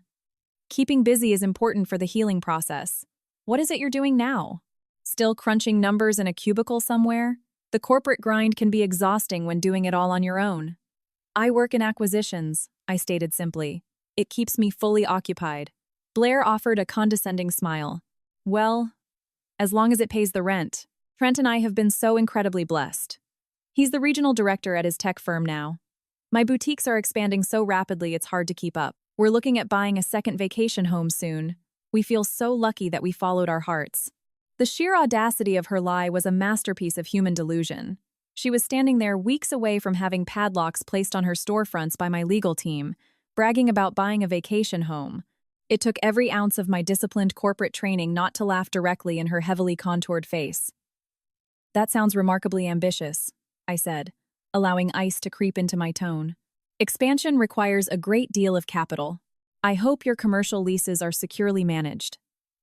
Blair blinked, a microscopic fracture appearing in her confident facade. The terminology briefly confused her, but her arrogance smoothed it over. We have people for that. We delegate trivial details to focus on the big picture. Honestly, I'm just so relieved to see you doing okay. Trent felt terrible about how things ended, but we knew you would eventually find your footing. It builds character, right? Before I could dissect the psychological absurdity of her claiming to build my character by stealing my wedding funds, Trent materialized beside her. He slipped his arm around her waist in a performative display of ownership. His gaze lingered on my plain black clutch. "Sloane," Trent said, dripping false warmth. "It's been a long time. It takes guts to show up to an event like this looking like you do." I tilted my head, studying his desperate need to establish dominance. "It takes even more courage to live a complete lie," I replied quietly, watching his incredibly arrogant, forced smile slowly begin to falter. Trent recovered quickly, his ego shielding him against my jab. He let out a harsh bark of laughter, running a hand over his straining suit jacket. "A complete lie," he repeated, shaking his head as if pitying a child. "Sloane, you always had a flair for the dramatic. That's why you never made it past the lower rungs of the corporate ladder. You let emotions dictate reality. Blair and I live in the real world. We deal in tangible success." He gestured expansively around the ballroom. "You mentioned you work in acquisitions. What is that? Processing paperwork for some mid-tier holding company?" I kept my hands still at my sides, my voice maintaining a flat rhythm. "I handle the structural integration of acquired assets. I evaluate regional branches, identify operational redundancies, and eliminate them. I decide what parts of a company survive a merger and what parts are liquidated." Blair scoffed, swirling the red wine in her glass. "Sounds incredibly tedious," she remarked, inspecting her manicured nails. "Trent handles actual leadership. He manages people, drives revenue, and builds culture. His branch has been so incredibly successful that the parent company is undergoing a massive strategic merger." She leaned closer, dropping into a boastful whisper. "We aren't supposed to talk about it publicly yet, but Trent is about to secure a massive promotion. The acquiring conglomerate recognizes top-tier talent." Trent puffed out his chest, unable to resist inflating his own mythology. "It's a highly sensitive transition," he declared, adjusting his watch again. "Vertex Dynamics is being absorbed by one of the largest investment syndicates on the East Coast. The restructuring is going to be brutal for dead weight in the company, but for high performers like myself, it's a golden ticket. I have a closed-door meeting scheduled for tomorrow morning with the CEO of the acquiring firm. He's flying in personally to review my branch metrics." I allowed a razor-thin smile to grace my lips. The absolute delusion of the man standing in front of me was a fascinating psychological study. "A private meeting with the CEO," I repeated, tasting the irony. "That sounds critical. I've heard the CEO of that particular conglomerate is notoriously ruthless. He doesn't tolerate financial padding or fabricated growth projections. He terminates underperforming directors without offering severance packages." A bead of sweat appeared at the edge of Trent's hairline, betraying the intense pressure cooking beneath his artificial tan. He shifted his weight, his defensive instincts flaring. "You read too many sensationalized blogs, Sloane," he snapped, losing his forced warmth. "Men at that level understand regional management complexities. They know how to identify executives who drive aggressive expansion. The big boss and I speak the exact same language. We are both apex predators.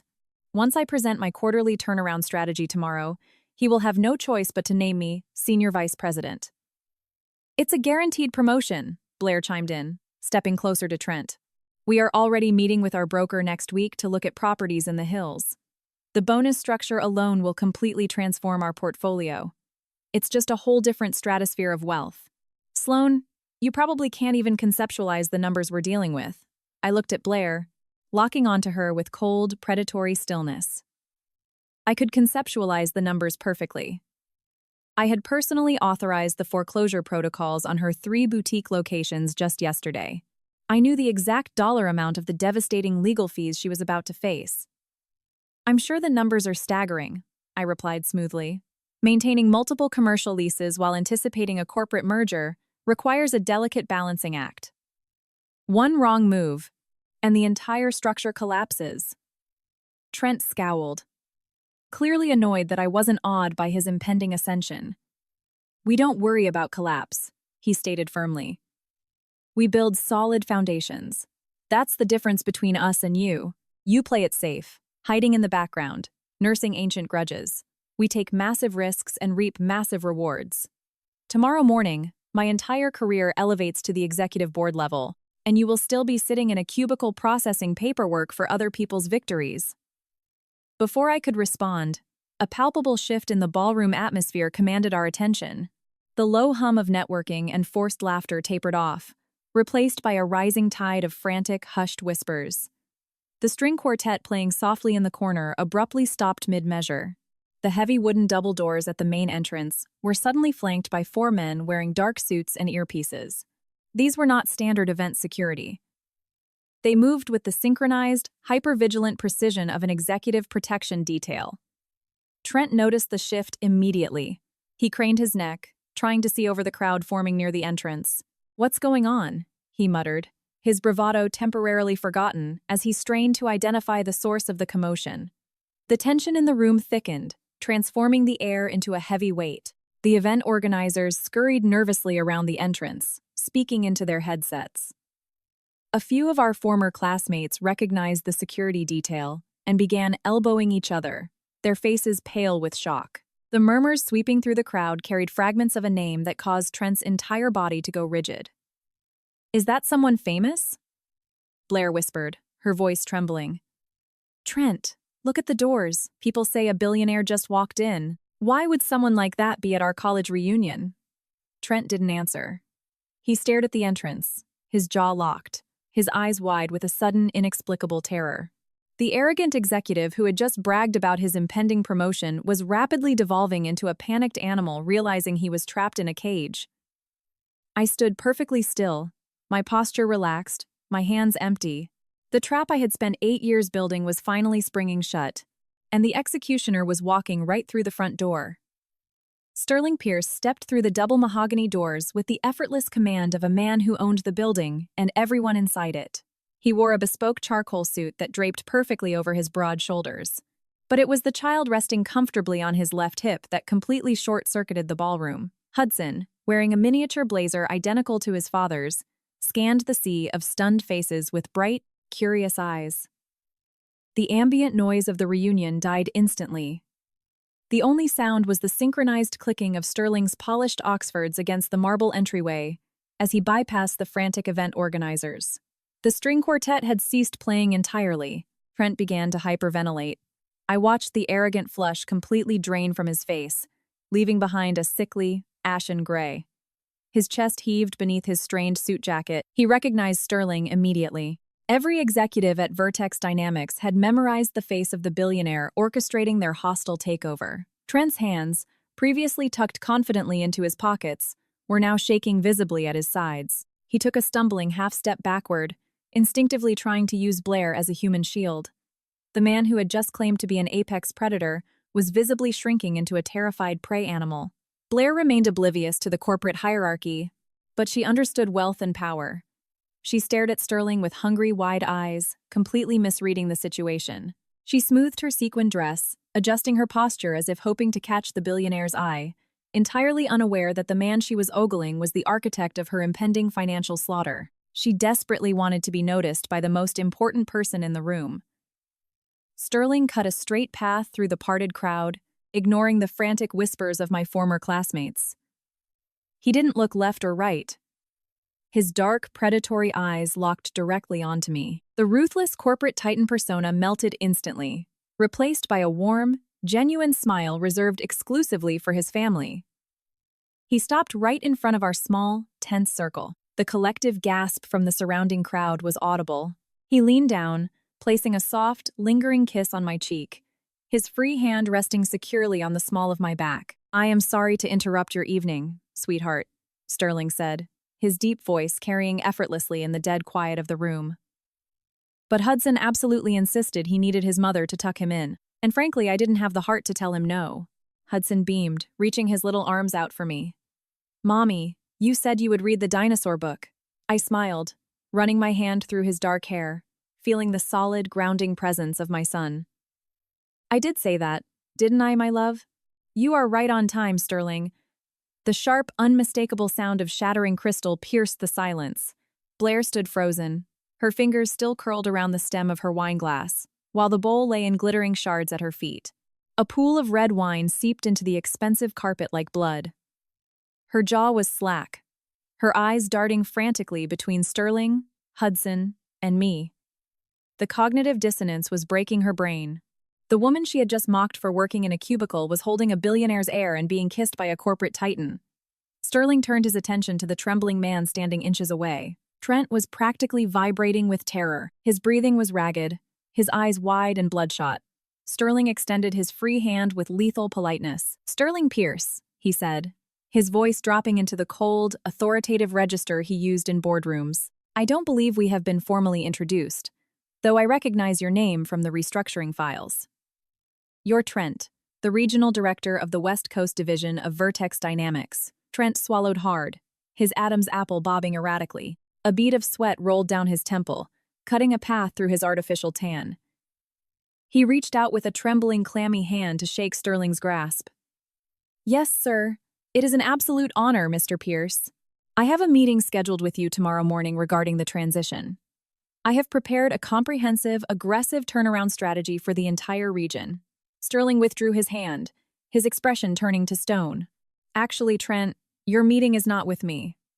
I am the CEO, but I do not handle the microscopic details of branch liquidations. I leave the structural execution to my senior director of mergers and acquisitions." He stepped back, gesturing smoothly toward me. "My wife, Sloan, holds absolute unilateral authority over the Vertex Dynamics portfolio. She is the one who decides which branches survive the merger and which executives are terminated without severance. You will be presenting your quarterly turnaround strategy to her tomorrow morning." The absolute physiological panic that seized Trent was a masterpiece of human devastation. His knees physically buckled, forcing him to grab the faux marble pillar just to remain standing. His mouth opened and closed, but no sound came out. He gasped for air, his chest constricting as the catastrophic reality crushed his lungs. The woman he had just mocked, the woman he had abandoned with a $40,000 debt, was the exact corporate deity holding the axe over his entire career. He had just bragged about his massive upgrade to the very person who was actively writing his termination papers. Blair stared at me, her face contorting in sheer horror. The arrogant, wealthy facade she had desperately maintained completely disintegrated. She looked down at her fake designer shoes, then up at my unbranded, custom-tailored dress, finally understanding the catastrophic difference between performing wealth and actually wielding it. She tried to speak, to formulate some kind of apology or excuse, but her throat simply clicked dryly. She was paralyzed by the sheer magnitude of her own miscalculation. I looked at Trent, my posture relaxed, my voice a deadly quiet whisper that carried the full weight of my corporate authority. "As you mentioned earlier, Trent, it takes massive risks to reap massive rewards. I look forward to reviewing your branch metrics tomorrow at 8 sharp. Don't be late. We deal in tangible success, after all. No hard feelings. It's just business." The transition from the hotel ballroom to my corporate office was seamless. By 7 inches the morning, I was seated behind my mahogany desk. The city below was shrouded in fog, but inside my suite, the temperature was perfectly regulated. I reviewed the acquisition documents for Vertex Dynamics one last time. Every single clause regarding the liquidation of the West Coast division was ironclad. Marcus had ensured there were absolutely no loopholes. At precisely 7:15, the silence of my office was shattered by the ring of my private direct line. This line bypassed my assistant completely. It was reserved exclusively for board members, high-level stakeholders, and Sterling. I picked up the receiver. The frantic, heavy breathing on the other end belonged to a man who had spent the entire night drowning in his impending ruin. "Sloan, please don't hang up." It was Trent. The audacity of his voice invading my sanctuary sent a ripple of revulsion through me. He must have desperately leveraged his expiring credentials to route a call directly through the executive switchboard. I leaned back in my leather chair, staring at the flashing red light on the console. I didn't speak. I let the silence stretch across the connection, forcing him into the void. "I know you're there," Trent snapped, his tone shifting to a pathetic attempt at aggressive dominance. "I know you're listening. Look, we need to handle this like adults. What happened last night was a complete ambush. You set me up. You intentionally let me walk into that ballroom blind so you could pull some power trip with your billionaire husband." I remained entirely silent. His inability to tolerate the quiet was his greatest weakness. The aggressive facade crumbled almost immediately, giving way to the frantic gaslighting that had once been his signature maneuver. "You're clearly still holding on to anger," he continued, his voice taking on a patronizing cadence. "I get it. I hurt you. But look at the bigger picture. If you're honest, you know I did you a massive favor. If I had married you, you would have settled for a mediocre life. My leaving you was the catalyst. I made you who you are today, Sloan. You are sitting in that glass tower because I cut you loose. You owe me a thank you." The psychological acrobatics required to twist a $40,000 theft and a devastating betrayal into a philanthropic favor was astounding. He needed to believe it because the alternative was admitting he was a parasite who discarded a diamond to pick up a rock. "Are you quite finished with your revisionist history, Trent?" I spoke, my voice a flat, emotionless razor. "You didn't make me who I am. You proved exactly who you are. The woman sitting in this office was built in spite of you, not because of you. Do not confuse my resilience with your perceived benevolence." His breath hitched. The patronizing tone vanished, replaced by raw, unadulterated panic. "Sloan, please. You can't fire me. I have a mortgage I can't afford. I have car leases. Blair's boutiques are bleeding us dry. If I lose this job, if I lose this upcoming bonus structure, we lose everything. We'll be bankrupt before the end of the month." The apex predator from the ballroom had been reduced to a whimpering, terrified child begging for a financial lifeline from the exact woman he had mocked just 12 hours prior. "I need this job, Sloan. I need you to show some mercy. People make mistakes. You have billions of dollars now. You have everything. Firing me does nothing for you but satisfy a petty grudge. Please, just keep the branch operational. Let me keep my title. I'll do whatever you want. I'll double my quotas. Just give me a chance to prove my worth to the new parent company." I swiveled my chair to face the window. I listened to a grown man dismantle his dignity over a phone line. He was offering empty promises, completely oblivious to the fact that his performance metrics were a manufactured illusion. "Your worth to the new parent company is precisely zero, Trent," I stated. "I reviewed your branch metrics. You falsified growth projections and pushed liabilities into the next fiscal quarter to artificially inflate your bonuses. You are an operational liability. Liquidating your branch is not a petty grudge. It is sound corporate strategy. The fact that it personally destroys you is simply a highly satisfying fringe benefit." "You can't do this to me," he shouted, his voice cracking into a high-pitched wail. "I'll sue the conglomerate for wrongful termination." "You will do absolutely nothing," I countered smoothly. "Your termination packet has already been digitized. It includes a comprehensive breakdown of your falsified reporting. If you threaten this conglomerate with a frivolous lawsuit, my legal team will release those findings to every recruiting agency in the sector. You will never work in technology again." A heavy, suffocating silence descended on the line. I could hear him hyperventilating, the catastrophic reality of his situation finally crushing the last remnants of his arrogance. He had no leverage. He had no escape route. He was entirely trapped in the prison he built for himself. "Your termination is effective immediately," I concluded, my tone dismissing him completely. "Security will be arriving at your regional office in exactly 20 minutes to escort you from the premises. Do not attempt to log into your terminal. Do not attempt to take any corporate assets. Have a pleasant morning, Trent."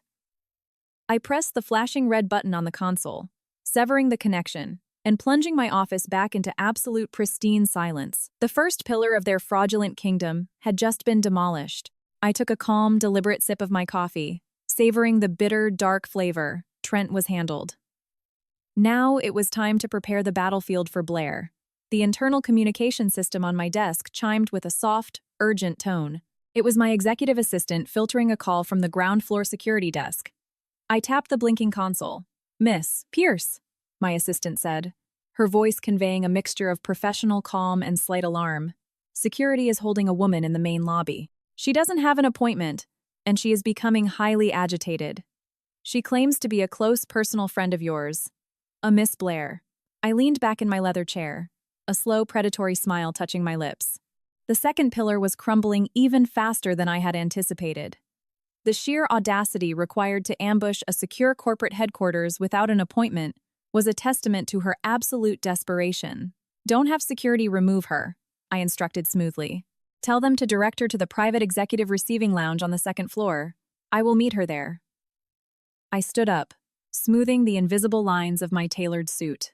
I could have easily authorized security to escort her out of the building and onto the rain-slicked pavement, but I wanted to see the devastation up close. I wanted to witness the exact moment her fabricated reality collided with impenetrable corporate architecture. I took the private elevator down to the second-floor receiving lounge. The room was a masterpiece of intimidating modern design. Cold marble floors, sharp leather furniture, and floor-to-ceiling windows overlooking the financial district below. It was a space designed to make visitors feel small and insignificant. When the glass doors slid open, the contrast between the environment and the woman standing inside was jarring. Blair looked nothing like the arrogant, sequined socialite who had swaggered through the reunion ballroom 12 hours ago. Her hair was pulled into a frantic, messy knot. She was wearing oversized sunglasses, likely hiding the physical evidence of a sleepless night, and a designer trench coat that looked completely out of place against the sterile corporate backdrop. As I stepped into the room, she whipped around. The oversized sunglasses came off, revealing bloodshot eyes and mascara smeared across her cheekbones. The moment she saw me, her entire posture collapsed into a performative display of profound agony. "Sloane," she gasped, her voice trembling with manufactured emotion. She took 2 rapid steps forward, her arms extending as if she intended to pull me into a desperate embrace. I didn't move a muscle. I simply raised one hand, palm facing outward, executing a firm, nonverbal command to halt. The gesture was so chillingly authoritative that Blair physically froze in her tracks, her arms dropping awkwardly to her sides. "Take a seat, Blair," I said, gesturing to the heavy leather chair opposite a glass coffee table. "You have exactly 5 minutes before I summon security." She collapsed into the chair, burying her face in her hands. The sobbing began immediately. It was a loud, theatrical weeping designed to elicit immediate sympathy. 8 years ago, that sound would have made me drop everything to comfort her. Today, it sounded like a poorly rehearsed audition tape. "I am so sorry," she wailed, peering at me through her fingers to gauge my reaction. "I am so incredibly sorry for everything. Last night, seeing the life you built, it broke me, Sloane. It made me realize the horrific magnitude of my mistakes." I sat on the edge of the leather sofa opposite her, resting my hands neatly in my lap. "You aren't crying because of your mistakes, Blair. You are crying because you finally realized who holds the deed to your miserable life." She choked on a sob, wiping her nose with the back of her hand. The facade shifted seamlessly. The weeping subsided, replaced by a desperate, pleading victimhood. And right on cue, she threw the man she had stolen entirely under the bus. "It was Trent," she cried, leaning forward across the glass table. "He manipulated me, Sloane. You have to believe me. We were so young back then, and he was so charming. He convinced me that you two were falling apart, that the wedding was a sham. He told me he was going to leave you regardless, and he pressured me into running away with him. I was weak. I was a naive girl caught in his web of lies." The sheer velocity with which she discarded her husband of 8 years was breathtaking. Trent had just spent his morning begging for his job by claiming he did me a favor. And now Blair was sitting in my corporate lounge claiming she was a victim of his psychological manipulation. They were 2 parasites frantically trying to eat each other to survive. "You were 26 years old," I stated, my voice devoid of a single ounce of empathy. "You were an adult. You actively helped him drain my accounts." You stole the bridesmaid funds. And you spent a month in Street Barts and Aspen on my credit. Do not insult my intelligence by playing the manipulated victim. You made a calculated financial transaction. It just turned out to be a very bad investment. Blair recoiled, but the desperation driving her was too strong to let her quit. She swallowed hard, abandoning the fake apology to pivot directly to her actual agenda. I know about Onyx Capital Partners, she blurted out, her voice dropping to a frantic, breathless pitch. I got the late notices from the property management firm. I saw the corporate structure attached to your conglomerate. You own the buildings, Sloan. You own the retail spaces my boutiques operate in. I hold the master leases, I confirmed coldly. And you are currently in severe default. She lunged forward, pressing her hands flat against the glass table. Please, Sloan, I am begging you. Those stores are my entire life. They are everything I've worked for. The retail market has been brutal this quarter, and the supply chain issues crippled my margins. If you enforce the eviction, I lose my entire inventory. I go bankrupt. She stared at me with wide, pleading eyes, deploying the ultimate weapon of female solidarity. Woman to woman, please. We used to be best friends. We shared everything. Don't take my business away from me. Just give me a 6-month rent reduction. Forgive the back rent. Give me a chance to restructure my debts, and I swear I'll pay you back every single cent. Just give me a break. I looked at the woman who had stolen my wedding funds, slept with my fiancé, and left me with $40,000 of devastating debt. She was sitting in a building I owned, begging for financial mercy, while draped in a designer coat she bought on credit. The audacity wasn't just insulting, it was a spectacular display of narcissistic delusion. She actually believed that her tears could erase a decade of malice. I remained seated, watching her squirm under the weight of my silence. The trap was fully set. She had confessed her financial ruin, admitted her desperation, and thrown her husband to the wolves. She had handed me all the ammunition I needed. Now it was time to let the forensic accounting drop the final, fatal bomb on their fraudulent existence. I let the silence stretch out, thick and suffocating. I didn't blink. I didn't shift my posture. I simply sat on the edge of the leather sofa and observed her with the detached curiosity of a scientist studying a microscopic specimen. Blair's frantic breathing echoed in the cavernous executive lounge, her desperate eyes searching my face for any flicker of emotion. She was desperately waiting for the massive explosion. She was waiting for me to scream, to throw a glass, to hurl insults about her betrayal 8 years ago. She knew how to handle an emotional adversary because emotion made people predictable. Emotion made people weak. But I gave her absolutely nothing. No anger, no validation, no forgiveness. I offered her a terrifying, bottomless void. Your request for a lease modification has been formally noted, I stated, my voice as flat and unyielding as a sheet of ice. My property management division will process the relevant paperwork according to standard corporate protocols. That concludes our business today, Blair. She stared at me, her jaw dropping slightly as her brain struggled to comprehend the sheer lack of dramatic payoff. That's it? She stammered, her hands gripping the edge of the glass table. You're just going to note my request, Sloan? I am pouring my heart out to you. I'm telling you my marriage is a sham and my business is dying. I need to know if you are going to destroy me. I stood up slowly, towering over her seated form. You destroyed yourself the moment you signed commercial leases you couldn't afford with money you didn't have, I replied smoothly. My real estate trust is merely the gravitational force pulling you back down to earth. Security will escort you to the lobby. I turned on my heel and walked out of the lounge, never once looking back. I didn't need to see her face to know she was shattering. I could hear her frantic, panicked breathing until the heavy glass doors sealed shut behind me. Returning to my penthouse suite office, I immediately pulled up the internal security network on my terminal. The executive receiving lounge was equipped with high-definition audio-visual recording systems, a standard compliance protocol for a multi-billion-dollar investment conglomerate. I downloaded the encrypted file of our entire conversation. I watched the high-definition playback on my screen, studying the exact moment Blair threw Trent under the bus, weeping about his manipulation and her naive victimhood. I archived the file into a highly secure folder on our private servers. The digital grave they were digging for themselves was getting deeper by the hour. My desk console began to blink with incoming notifications. My assistant had routed a series of voicemails from my secure external line. Trent, having been physically escorted from his regional office by my security team earlier that morning, was currently spiraling into a spectacular meltdown. I pressed play, leaning back in my chair, to listen to the symphony of his destruction. The first voicemail was a barrage of aggressive threats. He screamed into the receiver, promising to expose my conglomerate to the press, claiming he had insider knowledge of illegal corporate restructuring. It was a pathetic, empty bluff from a man who barely understood his own branch metrics, let alone the macroeconomics of our syndicate.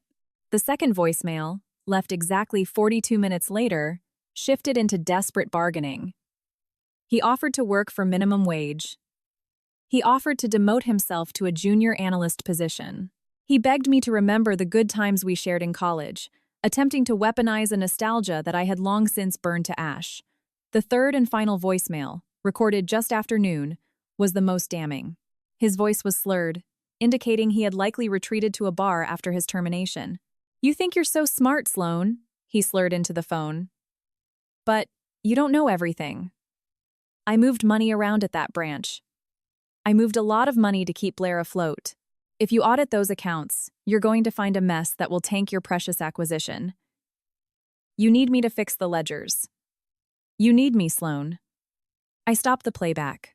A cold, electric thrill shot down my spine.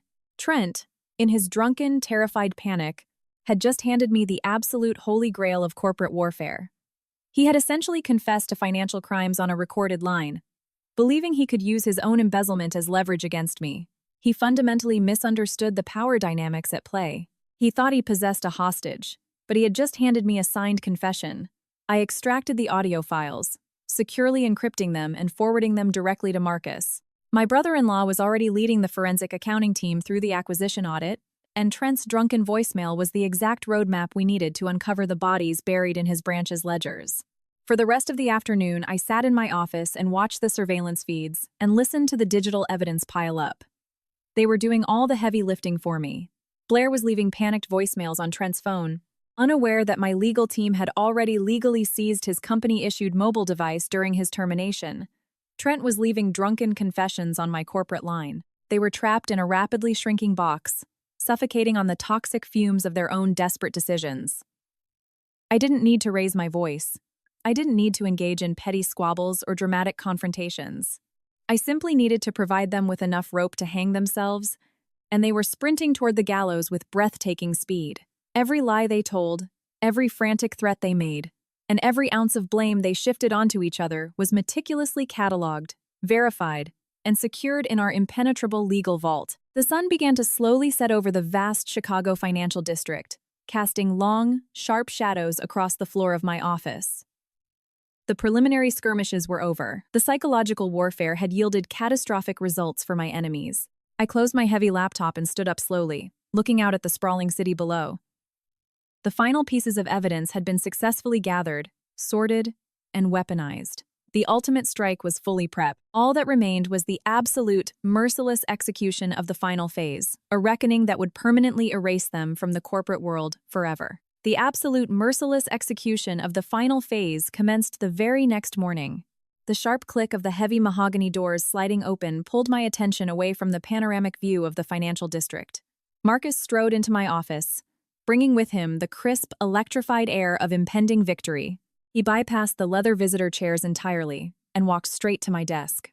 In his right hand, he carried a thick black binder secured with a biometric lock.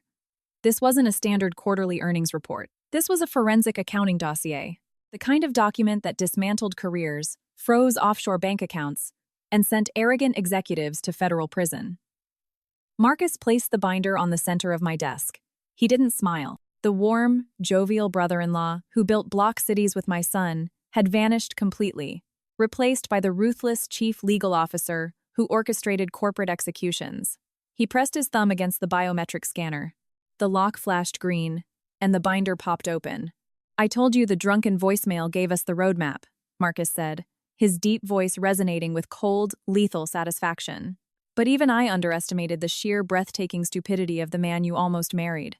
Trent didn't just move money around to inflate his branch metrics. He actively, repeatedly, and aggressively embezzled corporate funds. I leaned forward, my eyes scanning the top sheet of the summary report. Rows of highlighted transactions detailed a systematic bleeding of the West Coast branch accounts. The total sum sitting at the bottom of the page was highlighted in bright, undeniable crimson, $150,000. He stole $150,000, I stated, reading the number aloud to let the reality of his crimes settle into the quiet air of my office. $154,220, to be exact, Marcus corrected, pulling out a flowchart that mapped the illicit transactions. He executed this over the course of the last 14 months.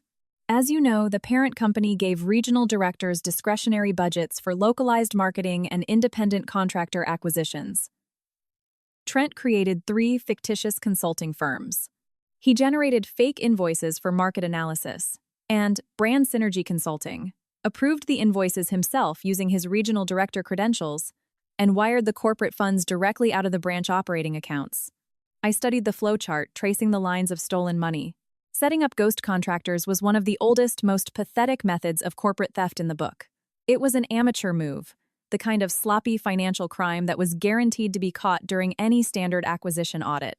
Trent had only managed to survive this long because Vertex Dynamics was too busy hemorrhaging capital to properly audit their regional directors. But the money had to go somewhere, I said, looking up at Marcus. Ghost contractors require shell accounts to receive the wire transfers. Where did he funnel the stolen capital? Marcus finally smiled a sharp, predatory expression that communicated absolute triumph. That is the masterpiece of this entire operation, Sloan. He didn't funnel the money into offshore accounts or crypto wallets. He didn't buy a yacht or hide it in the Cayman Islands. He wired the embezzled funds directly into the operating accounts of Blair's boutique chain. A sharp, breathless laugh escaped my lips. The sheer magnificent irony of the situation was almost too perfect to comprehend.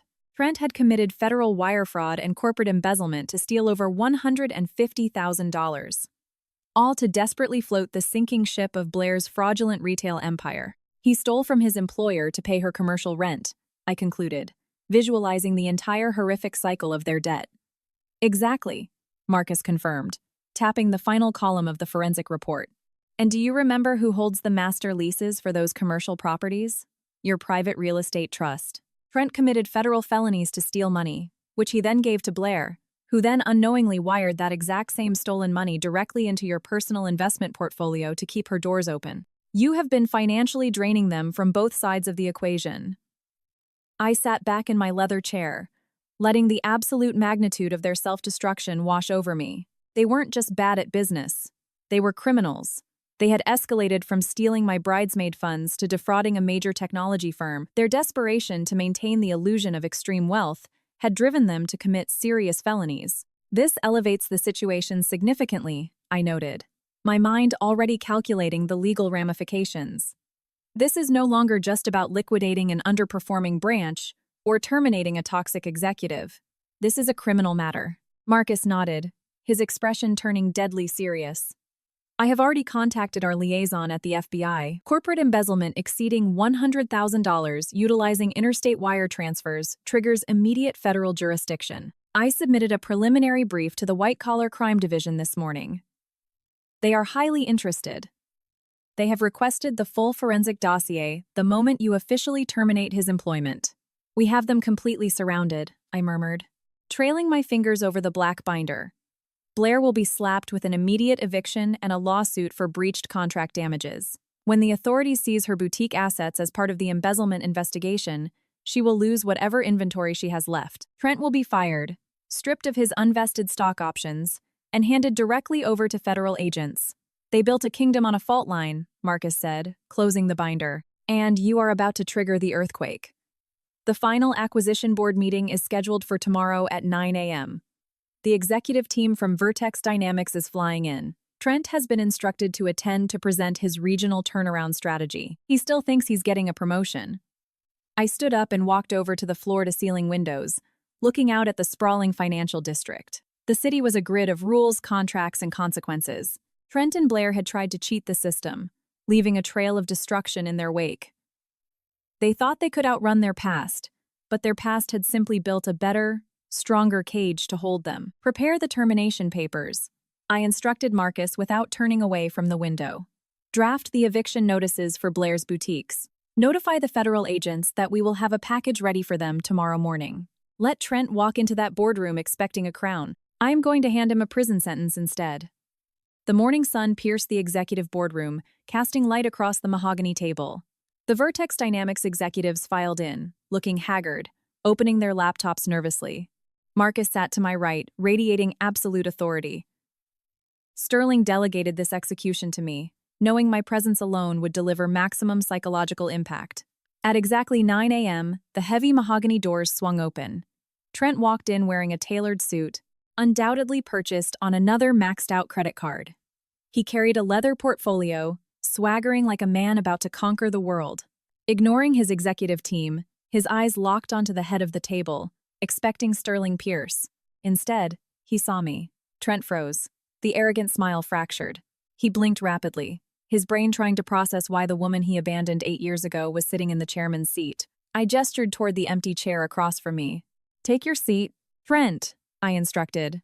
"We have a tight schedule, and your presentation is first." He swallowed hard, stumbling toward the chair, placing his portfolio on the mahogany surface. The Vertex Dynamics CEO, Richard, leaned forward nervously. "Miss Pierce," Richard began. Trent prepared a comprehensive turnaround strategy for the West Coast division. "We believe his metrics demonstrate significant revenue growth potential." "By all means, Trent," I said smoothly. "Walk us through your metrics. Show the board exactly how you have been driving such remarkable growth." Trent opened his portfolio. His hands trembled so violently the papers rattled. He cleared his throat, launching into a heavily rehearsed presentation, throwing out buzzwords about market synergy and aggressive expansion. He clicked through a slideshow displaying padded revenue forecasts. It was a pathetic, desperate performance. He was sweating profusely, darting frantic looks to my unyielding face, searching for any sign of mercy. He found none. After 10 minutes of listening to his fabricated corporate fiction, I raised a single hand. The room fell silent. Trent stopped mid-sentence, his chest heaving as if he had run a marathon. "Your presentation is highly creative, Trent," I stated, my voice slicing through the heavy air. "But it lacks a certain financial authenticity. Marcus, please distribute the updated branch metrics to the Vertex Dynamics executive team." Marcus stood up smoothly. He handed a thick, black-bound dossier to the Vertex CEO, then slid an identical folder directly across the table until it stopped perfectly in front of Trent. Trent stared down at the black cover as if it were a live explosive. "What you are looking at is a forensic accounting audit of the West Coast division," I explained. "We do not rely on self-reported slideshows during an acquisition. We rely on hard data." Turn to page 4 to find a detailed breakdown of 3 independent consulting firms your branch contracted over the past 14 months. The Vertex CEO flipped open the dossier. The color instantly drained from his face. Trent remained entirely paralyzed, his hands gripping the edge of the table so tightly his knuckles turned white. "Those consulting firms do not exist," I continued, my voice echoing with lethal precision. "They are ghost entities created by you, Trent. You fabricated invoices, approved those invoices using your regional director credentials, and wired funds directly out of your operating accounts. You embezzled exactly $154,220 from your employer." The boardroom erupted into chaos. The Vertex executives began shouting frantically, flipping through the evidence. Richard turned to Trent with a look of unadulterated horror.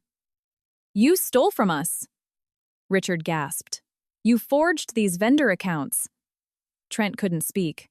He was hyperventilating, his eyes wide and bloodshot, staring at the damning red ink highlighted in the dossier. He looked up at me, his face twisted in absolute terror. "Sloan, please," he choked out, his voice cracking into a high-pitched whine. "You can't do this. We can fix this. I can explain the transfers. You transferred the stolen corporate funds directly into the commercial operating accounts of your wife's failing retail boutiques," Marcus interjected, silencing the chaotic room. "Boutiques that are currently in massive default on their master leases. You committed federal wire fraud under Title 18 U.S.C. to float a bankrupt business." I reached into a slim folder resting beside me. I pulled out a single sheet of paper and slid it across the long mahogany table. It glided smoothly, coming to a halt on top of his forensic dossier. "This is your formal termination notice. Effective immediately, I stated. You are stripped of unvested stock options. Your corporate access is permanently revoked, and you are barred from corporate properties.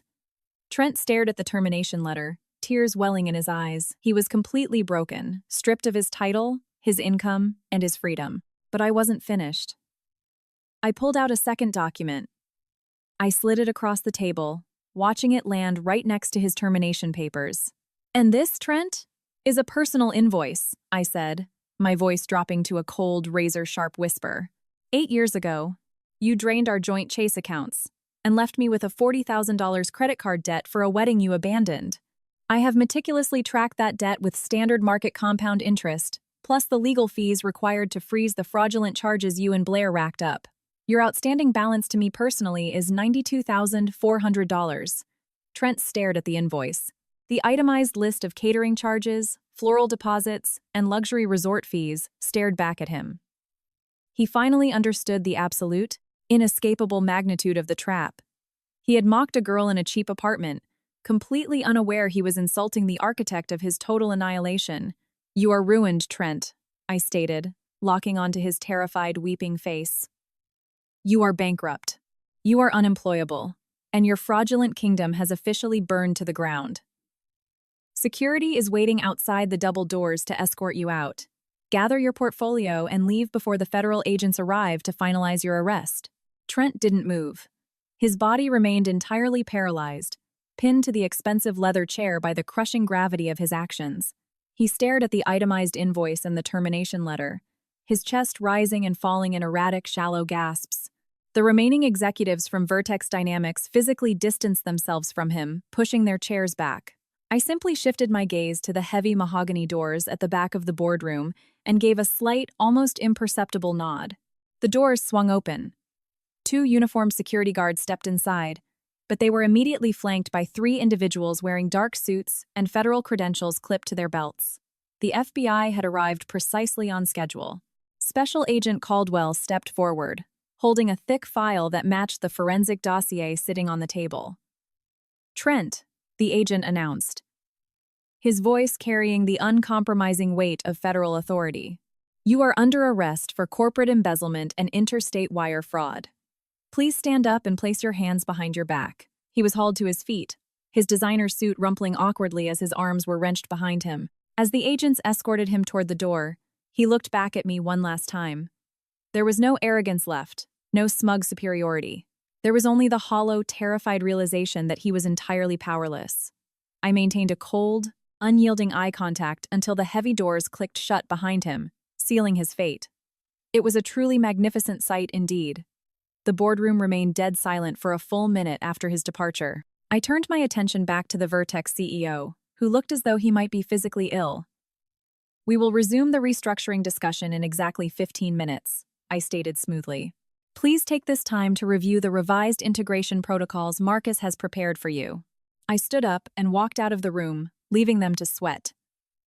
Marcus followed me down the corridor toward my executive suite. As soon as the glass doors of my office sealed behind us, Marcus pulled out his encrypted smartphone. He tapped a single button on the screen and placed the device on my desk. The property management team is on site at the flagship boutique, Marcus reported, pulling up a live security feed from the commercial property cameras. I watched the high-definition footage stream across the screen. 2 Cook County sheriffs stood on the sidewalk alongside my property managers. Blair was standing outside the heavy glass doors of her store on the Magnificent Mile. She was screaming, her face contorted in absolute hysteria, aggressively waving her arms at the officers. A heavy steel chain was being wrapped tightly around the brass handles of the boutique entrance. A bright orange eviction notice was slapped directly onto the glass, declaring the immediate seizure of all internal assets to cover the breached contract damages and the frozen embezzled funds. She is completely locked out, Marcus explained, watching her pound her fists against the locked doors.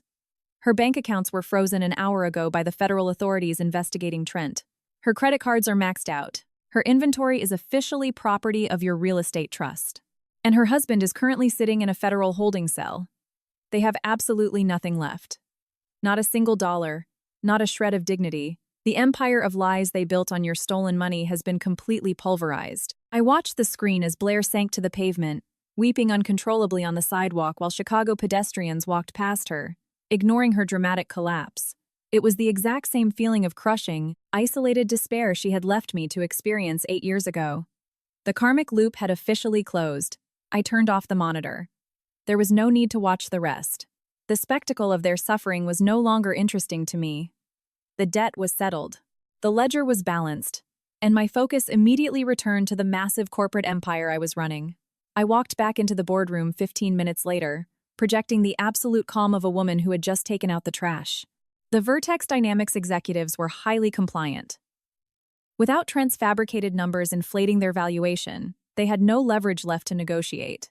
We finalized the acquisition terms in under an hour, securing a highly lucrative asset for our conglomerate at a fraction of the initial projected cost. I dismissed the executives, instructing my integration team to begin the immediate absorption of their viable departments. The hostile takeover was a total and completely unmitigated success. By late afternoon, the adrenaline of the corporate slaughter had faded into a deep, resonant peace. I walked back into my private suite, poured a glass of sparkling water, and opened the heavy glass doors leading out to my private executive balcony. The sprawling financial district stretched out before me, a massive grid of steel and glass gleaming in the fading afternoon sunlight. I walked to the edge of the railing and looked down at the streets below. Sterling stepped onto the balcony, wrapping his arms around my waist from behind. He rested his chin on my shoulder, his solid, unwavering presence a perfect anchor. "It is done," he murmured, looking out at the city we dominated together. "It is done," I agreed, leaning back against his chest. I closed my eyes, truly feeling the absolute security of the life I had built. The terrified, heartbroken 6-year-old girl was a distant memory. I had taken the absolute worst betrayal imaginable and forged it into an impenetrable corporate weapon. Trent and Blair had originally tried to bury me. I had grown into a massive, untouchable titan, rooting myself deeply into the very foundation of the city they tried to conquer. Success wasn't just the best revenge. It was the only revenge that truly mattered. I opened my eyes, staring at the empire I commanded, ready to conquer whatever challenge dared to cross my path next. Being abandoned at the altar and left with crushing debt is a scenario designed to break a person. When profound betrayal comes from those we trust most, a partner and a best friend, it leaves a void that feels impossible to survive. However, the most vital lesson extracted from this journey is that rock bottom can serve as the ultimate foundation. Instead of allowing trauma to dictate a future of misery and victimhood, that raw agony can be transmuted into an unstoppable drive for self-reliance. It is incredibly tempting to crave immediate, loud retaliation when wronged. Yet true power does not lie in screaming matches or public, tearful confrontations. It lies in the quiet, disciplined, and relentless grind. While the architects of the betrayal spent years performing a desperate, debt-fueled illusion of happiness for an audience of strangers, real tangible success was being forged in the shadows. The lesson here is crystal clear. Dedicating your energy entirely to your own personal and professional growth creates an impenetrable fortress. You do not need an apology from those who broke you to put yourself back together. If you build your empire high enough, their fragile, fabricated realities will eventually crash against your walls. Karma is rarely a mystical, invisible force. It is usually just the natural consequence of poor, malicious choices finally catching up with arrogant people. By focusing entirely on mastering a craft and surrounding oneself with a chosen, fiercely loyal family, absolute leverage is secured. Success earned through merit and silent perseverance is the only vengeance that truly matters, and the only one that leaves you whole. Take that lingering pain from your own past and channel it into building your most formidable future.